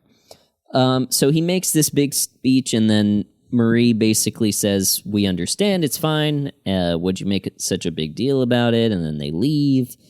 And then, like you mentioned, they're about to get it on again, very horny. And then Allie comes down the stairs, and I think that's... Oh, and then we go to the sort of... Oh, yeah, the fade out scene, which I also have a lot to say about. Fade out scene is a fine little bit. It's a funny little joke where they're looking over the cribs. Deborah's like, "Oh, how cute," and Ray's like, "Well, if they're older and they get ugly, it's gonna suck for them because there are 2 of them." Right. I think it's fine. I think it's a funny little bit, but it struck me very much as like he's trying to go for the Seinfeld on stage conclusion. It is a bit from his stand up. Yeah. Okay. He does this. I don't remember if he does it on the Letterman, but he does it on a clip I watched from Just for Laughs. This is like verbatim from his stand-up, and there's a couple other things that I think are taken from, or at least inspired by, bits from his act. So I think it's really interesting because I hadn't seen any of his act that was contemporaneous to this before, but like you can sort of see where, the leap from based on the comedy of Ray Romano to this is literally from his act, and we're just repurposing it here. Is interesting. I'll be honest, I'm kind of okay with that. Like, yeah, my favorite, especially for a pilot. Yeah, my favorite TV show that's out right now is Ted Lasso. And just like they recycled those jokes from the commercials that Jason Sudeikis did, and I am totally okay with it because it's very, very funny. So yeah. Yeah, I'm not mad at it. It's interesting to notice. Yeah, true. And like how many people, especially at that time, had seen his act on TV. Yeah, if they didn't see the Letterman, like what were the other opportunities? There was no YouTube. Right. Yeah, so that is the end of the episode. And I think final ratings, let's talk about that. Final ratings for Ray as a father based on this episode. Overall, I'm going to give him I'm going to even him out at a 5 because I think the moments where he's good, he is, he's doing the functions of fatherhood pretty well. He is keeping the house clean. He's keeping the kids fed and putting them to bed. And he never leaves them unattended. Like, he does everything he's supposed to do, but his motivation is so suspect and he's so lazy throughout the whole thing, and sort of like he seems very content to just like pass his children off to other people, which, really costs him in this. And I hope that's something that changes in the pilot. I'm glad Leo dies under mysterious circumstances. So I feel like he was a bad influence on him. But overall, I'm going to give Ray a 5 for this. Mike? I see your argument. I think you're right. He does accomplish a bunch. He accomplishes the bare minimum, but I have faith in the common man, and I'm just gonna say that, like, yeah, sure, he hits where he's supposed to hit, but at the same time, at 5, we're basically saying, hey, he's an average father, and I'm hoping that's not true. I'm hoping he's at least a little below average. So I'm gonna say probably between a 4 and a 5. Can we give decimals? I'll give him a 4.5. That's interesting. I don't really see the scale and the sort of average score as being intertwined like that. I think you would find like most dads rate a 7 or an 8. Okay. Or what we consider to be like the minimum of like to a good fall dad. into the good dad. Yeah, exactly. But yeah, I think you start to sort of feel concerned at like 5 and 6. Gotcha. Okay. Yeah. I in my mind, 1 is like this person should not have custody of these children Right. True. and should okay, probably yeah. be in jail. True. Okay. And Right, 10 is right. Father of the Year kind of stuff. Yeah. Yeah, exactly. So if 1 is like Balloon Boy's parents, 10 is like the National Spelling Bee champion's parents. I don't. Do you remember Balloon Boy? Is Balloon Boy a reference to? Oh wait, you mean the kid that was taken up in the? Oh yes, I do remember that. Yeah, where they lied about him being taken up in the hot air balloon. Yes. that's Yeah, right. yeah. Balloon Boy. Yeah, Balloon Boy. Okay. Yeah. And then in that case, in that light, yeah, I guess a 5 is fair. I still feel like that's a little generous, but it's episode 1. I'll give it to him. Well, what's your rating is 5 or 4? I'll give it 5. Okay. Yeah. Alex? I do also want to say that the internet has ruined me. You said Balloon Boy, and I thought of Five Nights at Freddy's. I don't know what that is. That we're too old. Really? For that reference. I mentioned We're too old for that reference. Sanford and Son earlier. Yeah, wow, that's fascinating. I know. I corrected Mike about Sanford and Son. Yeah, that's true. Wow. That's the level I'm operating at. Sorry, I I don't know. Well, regardless, I'm sure that hit very hard with the I'm youth saying population with listening like to a this. certain number of people potentially listening to this, that's where their mind's gonna go. And they're gonna think You'll that's a see, hilarious reference. maybe. I'm sure that's a clear generational dividing line of I what think you it think of is. when you hear Balloon Boy. I think that's kind of the point I was trying to make, where that name is going to mean different things for different people. Raymond, let's see. So I'm kind of I'm with you both on this one. I think I'm going to end with a 5.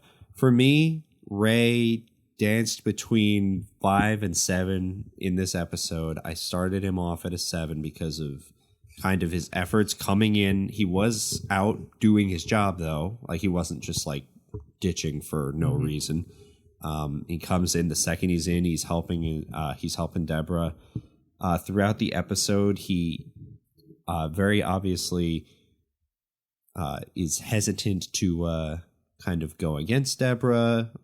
He's kind of doing fatherly things for maybe not always the right reasons. We do also forget there's a moment in this episode where Ray is just with his 3 kids and he's just having like a fun dad moment where he's mixing up the twins, he's shuffling them. Yeah, we didn't mention the twin curls, Yeah. the twin flies. Yeah. The twin curls. Like he has like fun moments with the kids. That's a good point. He is like a fun dad. But I think from when it really counts, I think he did what he had to do. But I think like under different circumstances, like he was looking for any way to not do what he had to do. Right. So I'm leaving him at a clean 5. I'm gonna let him kind of start right in the middle, and we'll see how he grows or falls from here. Okay. I'm noting it. Episode 1, season 1, episode 1, Ray scores a 5. And we're going to be keeping track of this Yes. as we move on. I also for those ELELR listeners that are big time into statistics. I also we're going to keep track of multiple statistics on this and then release a report at the end of the year. absolutely. I do also want to say for the father rate, I do consider like husband rating as well, like how he does as a husband. Yeah, to Deborah. And I'm seeing them as the same. I think that is important to state. Let's just say it's like Ray at his worst to Ray at his best. Like keep it as like in the role of husband and father. How is Ray doing each time? It kind of makes sense that we'd start him off right at the middle. The Ray meter. Yeah. The Ray meter. Let's meter. call it the Ray meter. So solid 5 on the Ray meter. Ooh, We wait. were not super about happy with him. The Yeah. barometer. The barometer. The barometer. Baroneometer. We'll workshop it. The baronometer. There we go. We got The there. barometer. Something like The that. the barometer. We'll have it for you next time. We'll get there. Yeah. Baronometer. Okay. Well, I think we did it. I think we were like 2.5. Just The outro is going to take a couple Maybe we should just of sign off with like one of us saying everybody, one of us saying loves, one of us saying Raymond. That's a How cute about way we to do end it. this? How about we do this? We go, everybody loves Raymond, and then all together, we love you. You know, the outro is going to take a couple Yeah, this is gonna be. Nope, I kind of this like is that. it. This I is kind of the like one. it. Okay. Next week on Everybody Loves Raymond, we're going to be watching season 1, episode 2, which is the first official episode of Everybody Loves Raymond. And we are going to sign off with our classic sign off of, I don't know how to get into it organically. Is the Join thing. it. Watch along with us. There's just one last thing to say. Everybody Loves Raymond. and we love you. Nope. Nuh-uh.